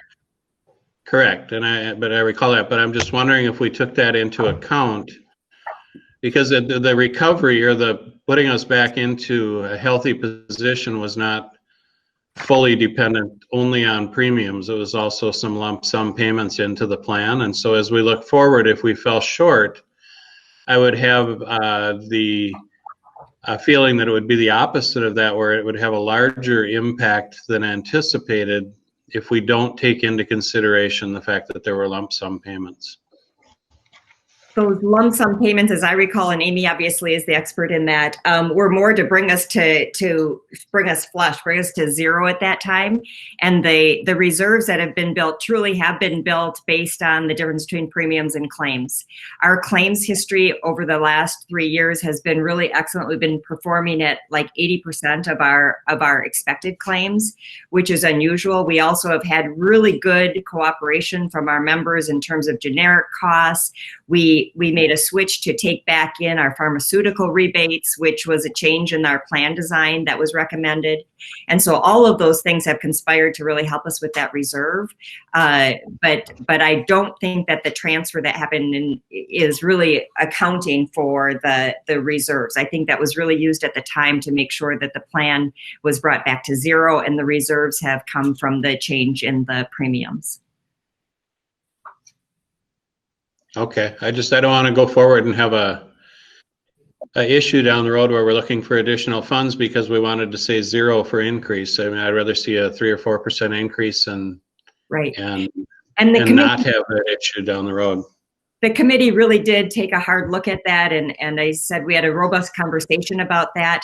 We're at the point, as the consultant pointed out, that our reserve is actually getting high enough that it's really not fiscally responsible to continue to grow the reserve. And so we certainly can be back in a position where we might be back in that neighborhood of 2% increases, which would be the kind of the target always, that we're just kind of having those cost of living increases in the plan. And they are confident based on their projections. And we have both Health Partners projections as well as the consultants' projections to suggest that we're in very good financial shape. So. Okay, thank you. And we do also have, just as a reference, we do also have just under $1 million left sitting in that OPEB fund. We're limited as to how much we can transfer each year based on calculations that are done as part of the actuary of those funds. But we do have that if there was an unusually, circumstance where we had a really bad year and we wanted to utilize that to minimize that impact on premium increases, we do still have that at our disposal as well. I don't think that's a good idea though, because it's a self-insurance fund and we need to have it be self-sustaining. We can't continually dip back into some other fund just because it exists. So we need to make sure that the decisions that we make cover and fund our health insurance going forward. But okay, that's fine. I have that. That's an answer. Thank you. All right, we will jump back into the discussion part. Shannon told me she doesn't have any questions. Next up would be Les. Do you have any before we vote? No. Natalie? None for me. Zach? No. And Monica? No questions. All right, at this time, Les, would you take a roll call for vote, but exclude me, please? Yes, I will. And like everybody to know that the reason that I kept screwing up my computer is there's a microphone and a telephone, and I kept hitting the telephone when I wanted to talk. That was funny. My phone kept ringing in here. I was wondering what that was. Okay, Natalie Ringsmouth, Yes. Zach Dorhold, Yes. Les Green is yes. Monica Segura Schwartz, Yes. Al Dahlgren, Yes. Shannon Hawes. Yes. All right. Please. Thank you. Thank you, Les. We will move on to our next discussion and action item. It's item number B. It's new position to support new teacher evaluation. Presentation will be done by Superintendent Willie Jett. Thank you, Chair Polreis, members of the board. As you will see in tonight's meeting minutes, we recently reassigned Kate Flynn, formerly the principal of Madison Elementary, to a part-time principal on special assignment for the 2021 school year. I am bringing this change to the board's attention and want to share the rationale and hiring practice for this position. First, the need for teacher evaluation support is not new. For several years, we contract with retired principals to support our schools with the greatest workload of new teacher evaluations. Some years, this support was concentrated at Talahi and other years at Lincoln or Madison. The workload for conducting teacher evaluations has continued to rise because we have hired increasing numbers of new teachers, particularly at our high needs elementary schools. By statute, new teachers require 6 observations each year and other professional support that is extremely time sensitive and intensive. Although they value their work as instructional leaders in our schools, building principals have requested continuously for assistance with managing this aspect of the workload. Last year, a high proportion of new teachers were located at Madison. Because of this concentration of new staff, we hired an additional assistant principal at Madison to work more closely and intensively to support these teachers. This year, new teachers are more evenly spread across our entire district, which is great news for our schools. And we have increased caseloads of new teachers at our secondary sites also, partially because we are expanding our career and technical course offerings. For these reasons, we eliminated the additional assistant principal position at Madison and extended the support to all of our schools, which gave us more bang for the buck. Because this position must be flexible to meet the changing needs of our district, principals on special assignment are one-year positions and must be reposted each year if there's a continued need. When hiring for a posted position or a principal on special assignment position, we always inform our principals of the posting and give these unit members an opportunity to share their interest in the position with me, the superintendent. This year, one principal, Ms. Kate Flynn, expressed interest. I interviewed and hired her based on her years of experience as a principal and her expertise in supporting new teachers. The typical process for reassignments is for me to bring the information to the board personnel committee, and then it is placed on the consent agenda for the Board of Education because it would be a reassignment. The intent for this reassignment was to be discussed at the early July Board Personnel Committee meeting, but due to timing and schedule conflicts, Board personnel did not meet on July 1st. The position was discussed at last week's Board Personnel Committee, but however, if the reassignment was placed on the consent agenda the day prior to that. We are glad to have Ms. Flynn serve in the posted position and expect her expertise will serve our new teachers, building principals, and district well in the coming year. And that concludes that for me. Questions, comments? At this time, we're looking for a motion to approve the new teacher evaluation position as discussed. So moved. Do I have a second? All right, now, Monica, is there any second. discussion? Thank you, Monica. We will start with Natalie. Any comments or questions? No, I heard about this at the personnel committee, so I'm good. Zach? Just excited to have Principal Flynn still hanging around and helping out. She's definitely an asset. Awesome, Zach. Monica, any questions or comments? No questions. Okay. Al, you'd be next. Any questions or comments? Yeah, I have a few. I guess my first is, so typically when we're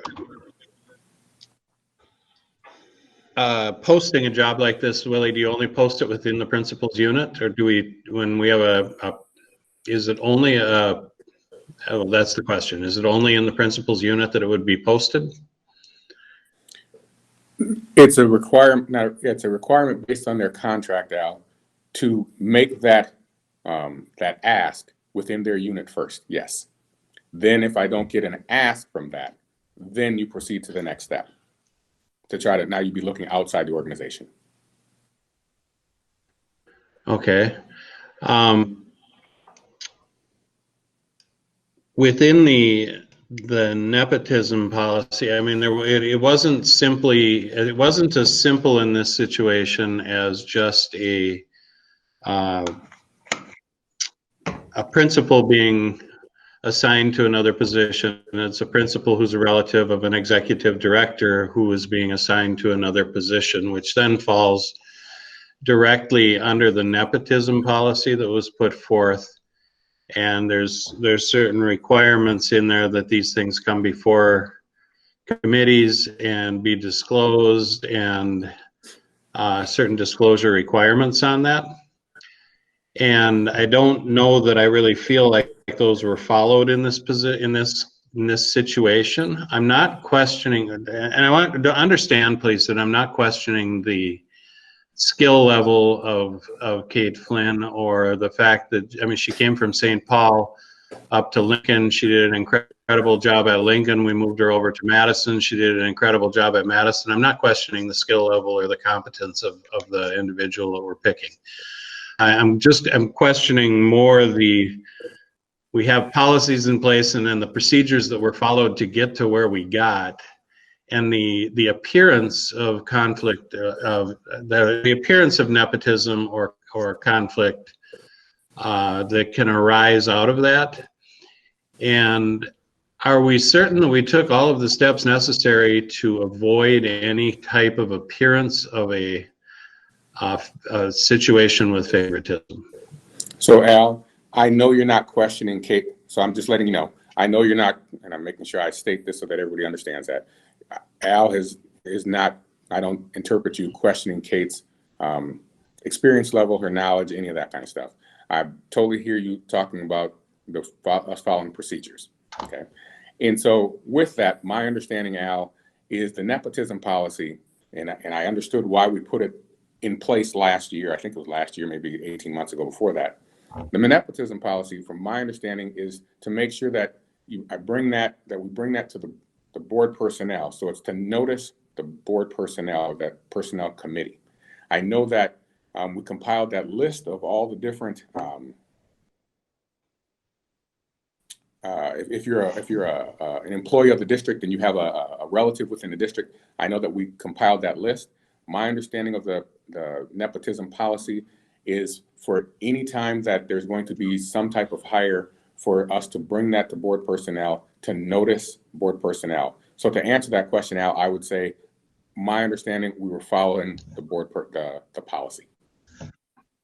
Okay, but so I would question that, because the second step of that is when there is a conflict, then the reporting relationship has to be clearly spelled out as to who's reporting to who. And I guess I don't understand who's reporting to who in this situation. Who does Kate Flynn report to in this scenario? And how does Tracy stay completely out of any reporting relationship with her? Yep, so that's a simple one. So in terms of conversation with board personnel, and so to make sure that Tracy is our executive director of Human Resources is not involved in that whatsoever, especially in this scenario. So the reporting factor for this, Kate reports to this position. So let me rephrase that. This position reports to the 2 assistant superintendents. It's a position that is assisting the principals within buildings And so that reports directly to the two assistant superintendents. That is to Lori Putnam for secondary and Marcia Bice for elementary. And then their two, who they report to, is me. And so Tracy is not part of our evaluation process as it relates to assisting in the new teacher evaluation. Okay, so then I would make one recommendation along with this, and that is that at our next board development policy and governance meeting, that we take a look at the nepotism policy number 495 once again. And I think that to clear it up and clean it up a little bit, I think that we need, so it talks specifically about employee relationships of any like reporting relationships amongst employees. And then it talks about the superintendent. But then it never really mentions the superintendent cabinet. And I think that the cabinet is in a unique position because within this, if someone works at Tech and their wife works at Apollo or vice versa, their husband works at Apollo, there's not a built-in reporting relationship. But when you get up to an executive director level and your oversight is over all schools, it becomes a problem inherently because you are an executive director. And so Kate Flynn couldn't be hired anywhere in the district without having a potential conflict of interest in that position. And so I think so my recommendation would be that we add a third section that would be in the exceptions that would say exceptions involving personnel working at a district cabinet level position and a close family member may be granted because the breadth of supervisory responsibility these positions carry. However, the exceptions shall be transparent, reviewed, discussed, and agreed to in writing by the personnel committee, board chair, and superintendent. And then the next one would be we'd go into the superintendent where it's Is Al on that committee? not agreed to by the superintendent, but it's agreed to in writing by the board personnel committee and the board chair. If it's a conflict that involves the superintendent, but I think that would clarify, and we can look at it and discuss it in the policy and governance committee. But I think that we need some clarity on that. And the way this one came, and it's not the only one that I questioned in tonight's meeting, because we had another not an executive, but a principal level assignment today that came to the board in the consent agenda that also really didn't go through the channels, and that was for the athletic director at Apollo. That was selected without really having ever posted the job and asked for potential candidates, as I understand it. So it seems like we're seeing more of these, and I think we need to have more transparency and more follow through on what the policies and how we go about doing these hirings are, and get out in front of them a little bit more. So that's my 2 cents. But okay, thank you. But we do need to have it spelled out in writing in that policy where the reporting relationships would be on this, and how we avoid any type of conflict. Got it. All right, thanks for your comment, Al. I did just talk to Shannon, who's in this room. She chairs the personnel committee. She said it will be on her agenda to talk at a future date. Not the personnel committee. Development committee. Policy and governance. I'm sorry, I misspoke. Yep, okay. Policy and governance. Les, you'd be last. Do you have any comments? Or your second to last? No, I appreciate the comments, Al. They're important in terms of the discussion and the motion to make sure we all know what's going on. What happened, I'll say this because it probably should go here. The personnel committee recommended that this item stay on the consent agenda. And that's what came out of the committee. After my conversation with the chair and with superintendent, and my own concern about the apparent, it was going to be pulled out of the consent agenda anyway. From a public standpoint, my perception was I didn't want it to look like somebody got caught and they pulled it out. So that's why we had to set it on the noticed on the agenda, and that's why it was pulled out ahead of time. The notes, my report will reflect the actual minutes of the meeting that Tracy took, which doesn't include which includes the recommendation that it go to the stay on the consent agenda. I simply unilaterally decided that I'd agree with the moving it to the regular agenda because it was going to be done anyway. So I'll take a whipping for that and let it go at that.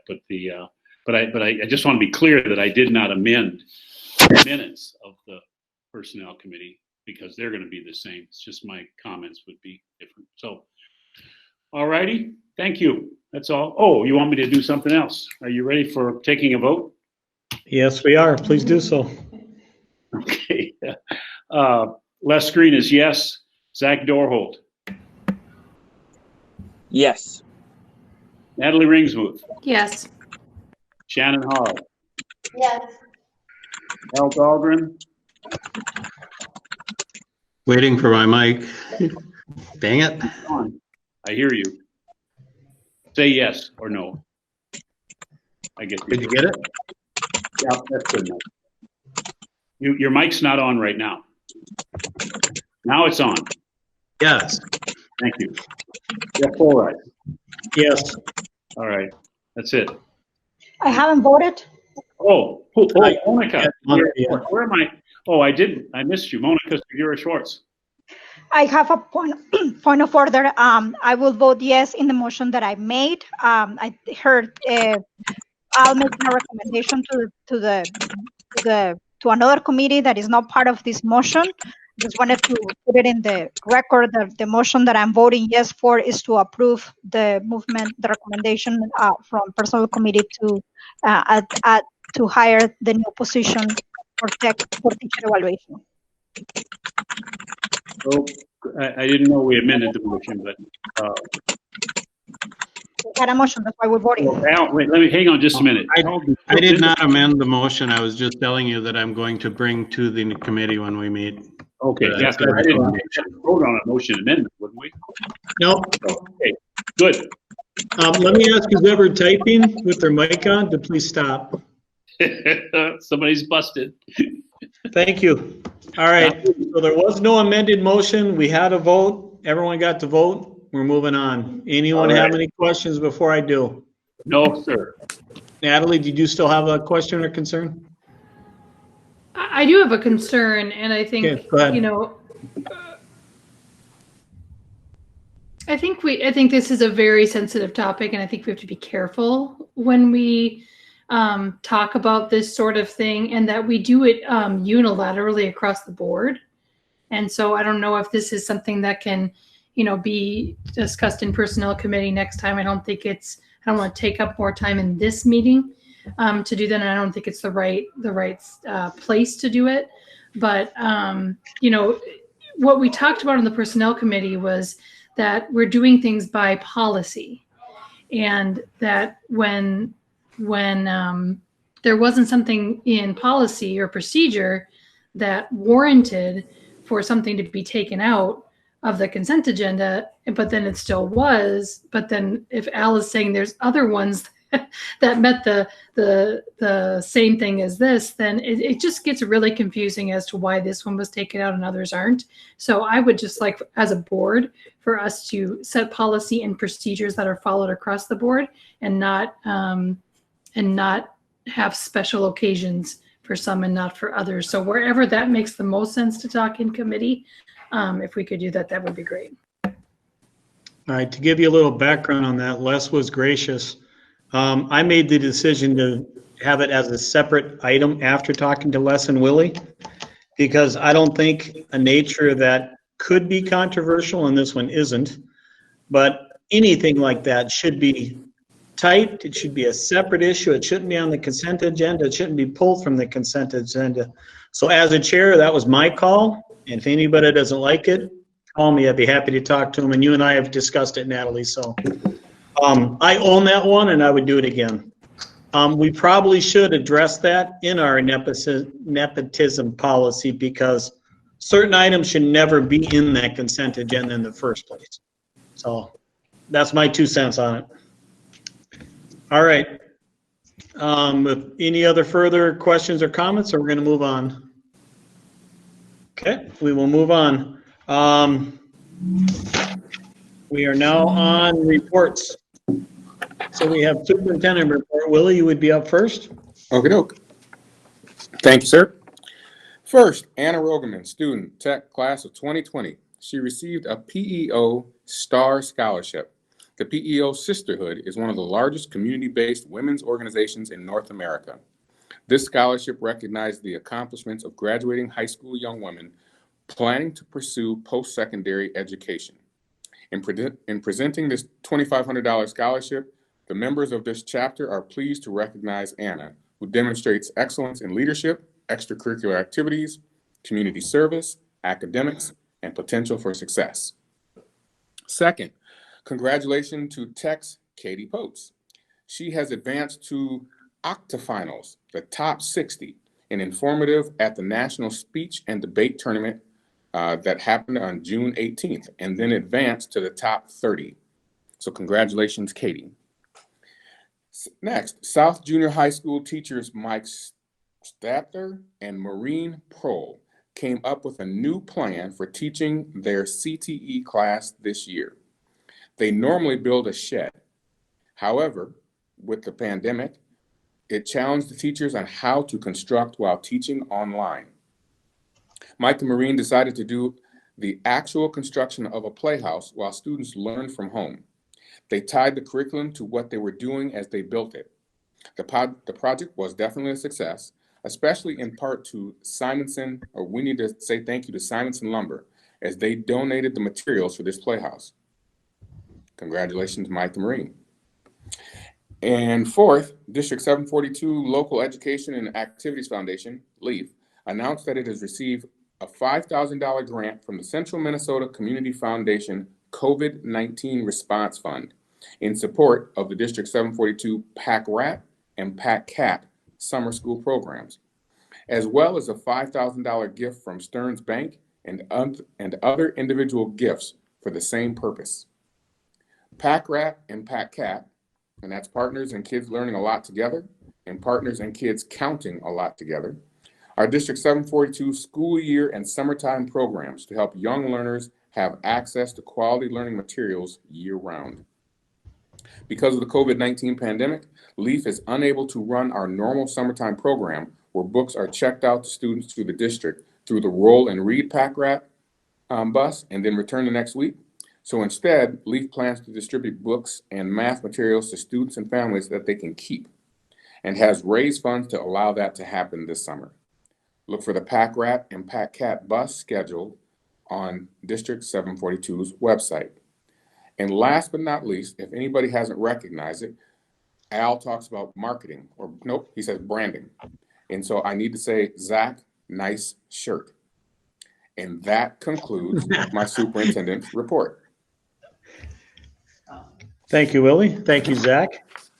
Now we will go on to committee reports. First up, it'd be Board Development Governance Committee. Chair is Shannon Hawes. Yep, let me kill my mic. Go for it.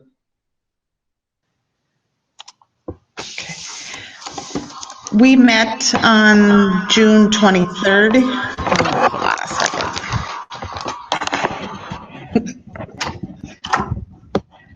Hopefully this is better. Can you hear me now? Yeah. Okay. We met on June 23rd and we went over several policies that will be coming forth at our next board meeting. We looked at the visitor policy, the wellness policy, several of the 200s, 203, 213, 208, and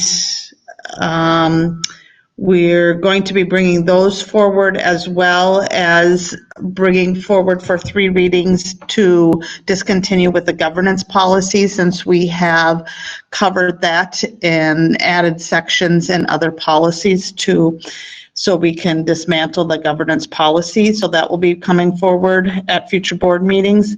We also looked at, had a discussion, an initial discussion about distance learning in regards to the background and the student's learning environment.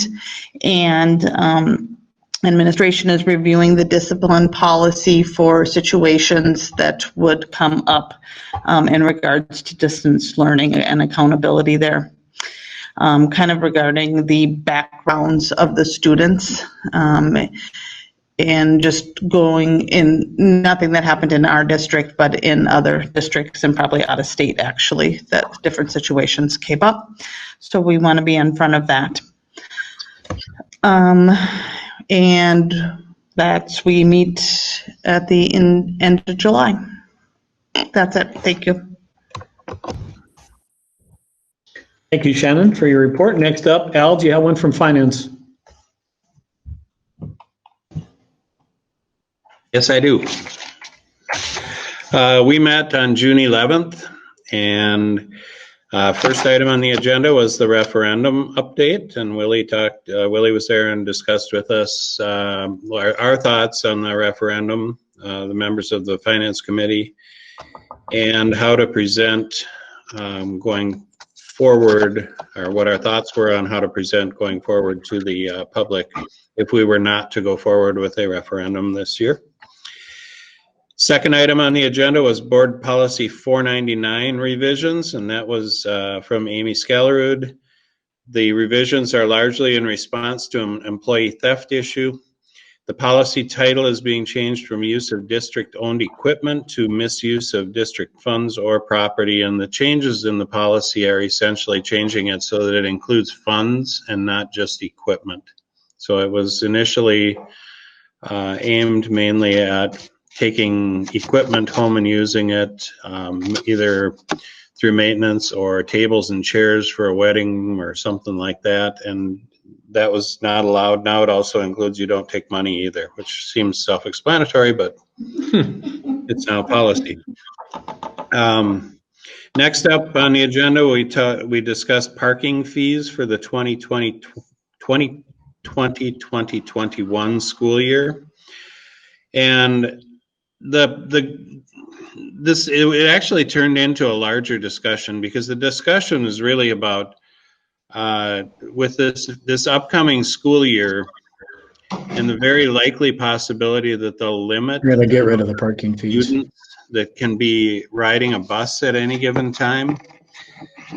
We are in a position where we need to know exactly who's going to be needing a ride on the bus, and who's going to be driving to school, what parents are going to be giving their kids rides to school, so that we can get accurate bus counts and plan how many routes we need. If we can only go with 30 kids on a bus, it's going to take an awful lot of runs for those buses to get all the kids to school. And if a kid is willing to drive to school, that's one less student that we have to transport. So the ask was that we reduce the parking fees for the 2020-2021 school year to zero, to encourage, in a sense, the number of students who are eligible for and would drive to school if they can park at school for free. And so we would be dropping it from $100 to zero, which would reduce about $25,000 in revenue. But it could also make that up. Those additional routes are not going to be cheap. And so we could make up that $25,000 just in reduced bus routes because of the reduced bus capacity. So anyway, the recommendation of the committee was to waive the fees for parking for the 2020-2021 school year. And because we will not be charging, is that coming before, does that come before the board, Amy? Or is that, I thought it was because there's no fee, we don't have to approve it as a board, and therefore it won't be coming before the board? Right. There would have been a public hearing in August if we were going to charge a fee, but with there not being a fee, nothing has to go to the board. Yep. So there won't be a fee for the 2020-2021 school year. And the last thing was board policy 713 revisions. The MSBA language and the district language has, help me out on this one a little bit, Amy, but it had to do with activities directors and activity accounts and how we account for those dollars. And it's a change that came about because we don't have activity accounts anymore that are not under board control. Correct. And so this policy change aligns the policy with the fact that the accounts are now under board control. So it was kind of a simple change, but that'll be coming forward. It'll be going over to the board development committee, and it'll be coming forward to the board as a policy change. So that was it, Jeff. All right, thank you, Al. I've heard from Legislative Committee, Zach Dorholt, he doesn't have a report. Chair Natalie Ringsmith of Achievement, Integration, and Equity said she doesn't have a report right now. So next up would be the Personnel and Negotiations Committee. Chair is Les Green. Go ahead, Les. Okay, we met on the 9th of July. First on the agenda was superintendent's evaluation process. Committee finalized the process for upcoming superintendent evaluation and approved a consultant contract to conduct the survey and report the results. We had to have a consultant outside the district do that. The committee recommends that the board schedule a special meeting for the closed session of the discussion of superintendent's evaluation rather than conduct the closed session in the late evening following a board work session. The meeting should be scheduled for a convenient time for board members between the work session in October and the next public meeting in October, because that would be when we would report out the results of that. So that written document will be forthcoming. Talk with Tracy about it and finish it up and make sure that everything's in order, and then we'll get it to you. Health and dental insurance, we talked about those premiums. We heard a lot of information about why it should be done the way it is and recommended as Tracy put forth the vote on that. Interim AD at Apollo. We reviewed the rationale for the interim hire following the late year resignation of the former athletic director. So that was on the consent agenda.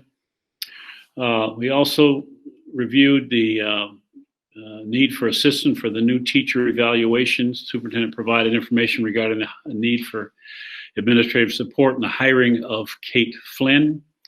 The committee recommended that the change in assignment for Flynn remain on the consent agenda per the regular practice for approval of district appointment, but given the significance of that position held by Bo and Flynn, that the item may be pulled from the consent agenda. We've heard both versions of how that got on the agenda, so I'm not going to go through that. We got that job done, so it seems to make sense. Administrative hiring. It's an interesting note, although it's bittersweet. Superintendent reported that the resignation of an assistant principal to accept a job in the metro area. Committee discussed the success of the administrative intern and dean positions in attracting, mentoring, and developing principal leaders that are prepared to lead in St. Cloud and across the state. You will hear part of this in the superintendent's evaluation because this is a rather significant development in terms of placing or qualifying, getting people of color qualified to be in leadership positions and throughout the educational area. Another item came on the board, but had to do with an employee issue, and I'm not going to report that. It won't be in the minutes. It's just that we talked about it. Is that good enough, Tracy? Okay. Thank you. That's my report. And I would like to thank Tracy Flynn Bow for the wonderful notes that she wrote. I crypticized, if I can coin a word, but they're very clear. And thank you. That's it, Mr. Chair. All right, thank you, Les. Next up is item number 5. We're going to have future agenda items. Coming up at our August 5th meeting will be results of the district distance learning surveys, proposed board policies, and a very important one to all of us in the community, I'm sure, we will be talking about fall planning. At this time, it's 10:25. I'll adjourn tonight's school board meeting. Thank you for watching. Be safe and see you on August 5th. Good night, everybody.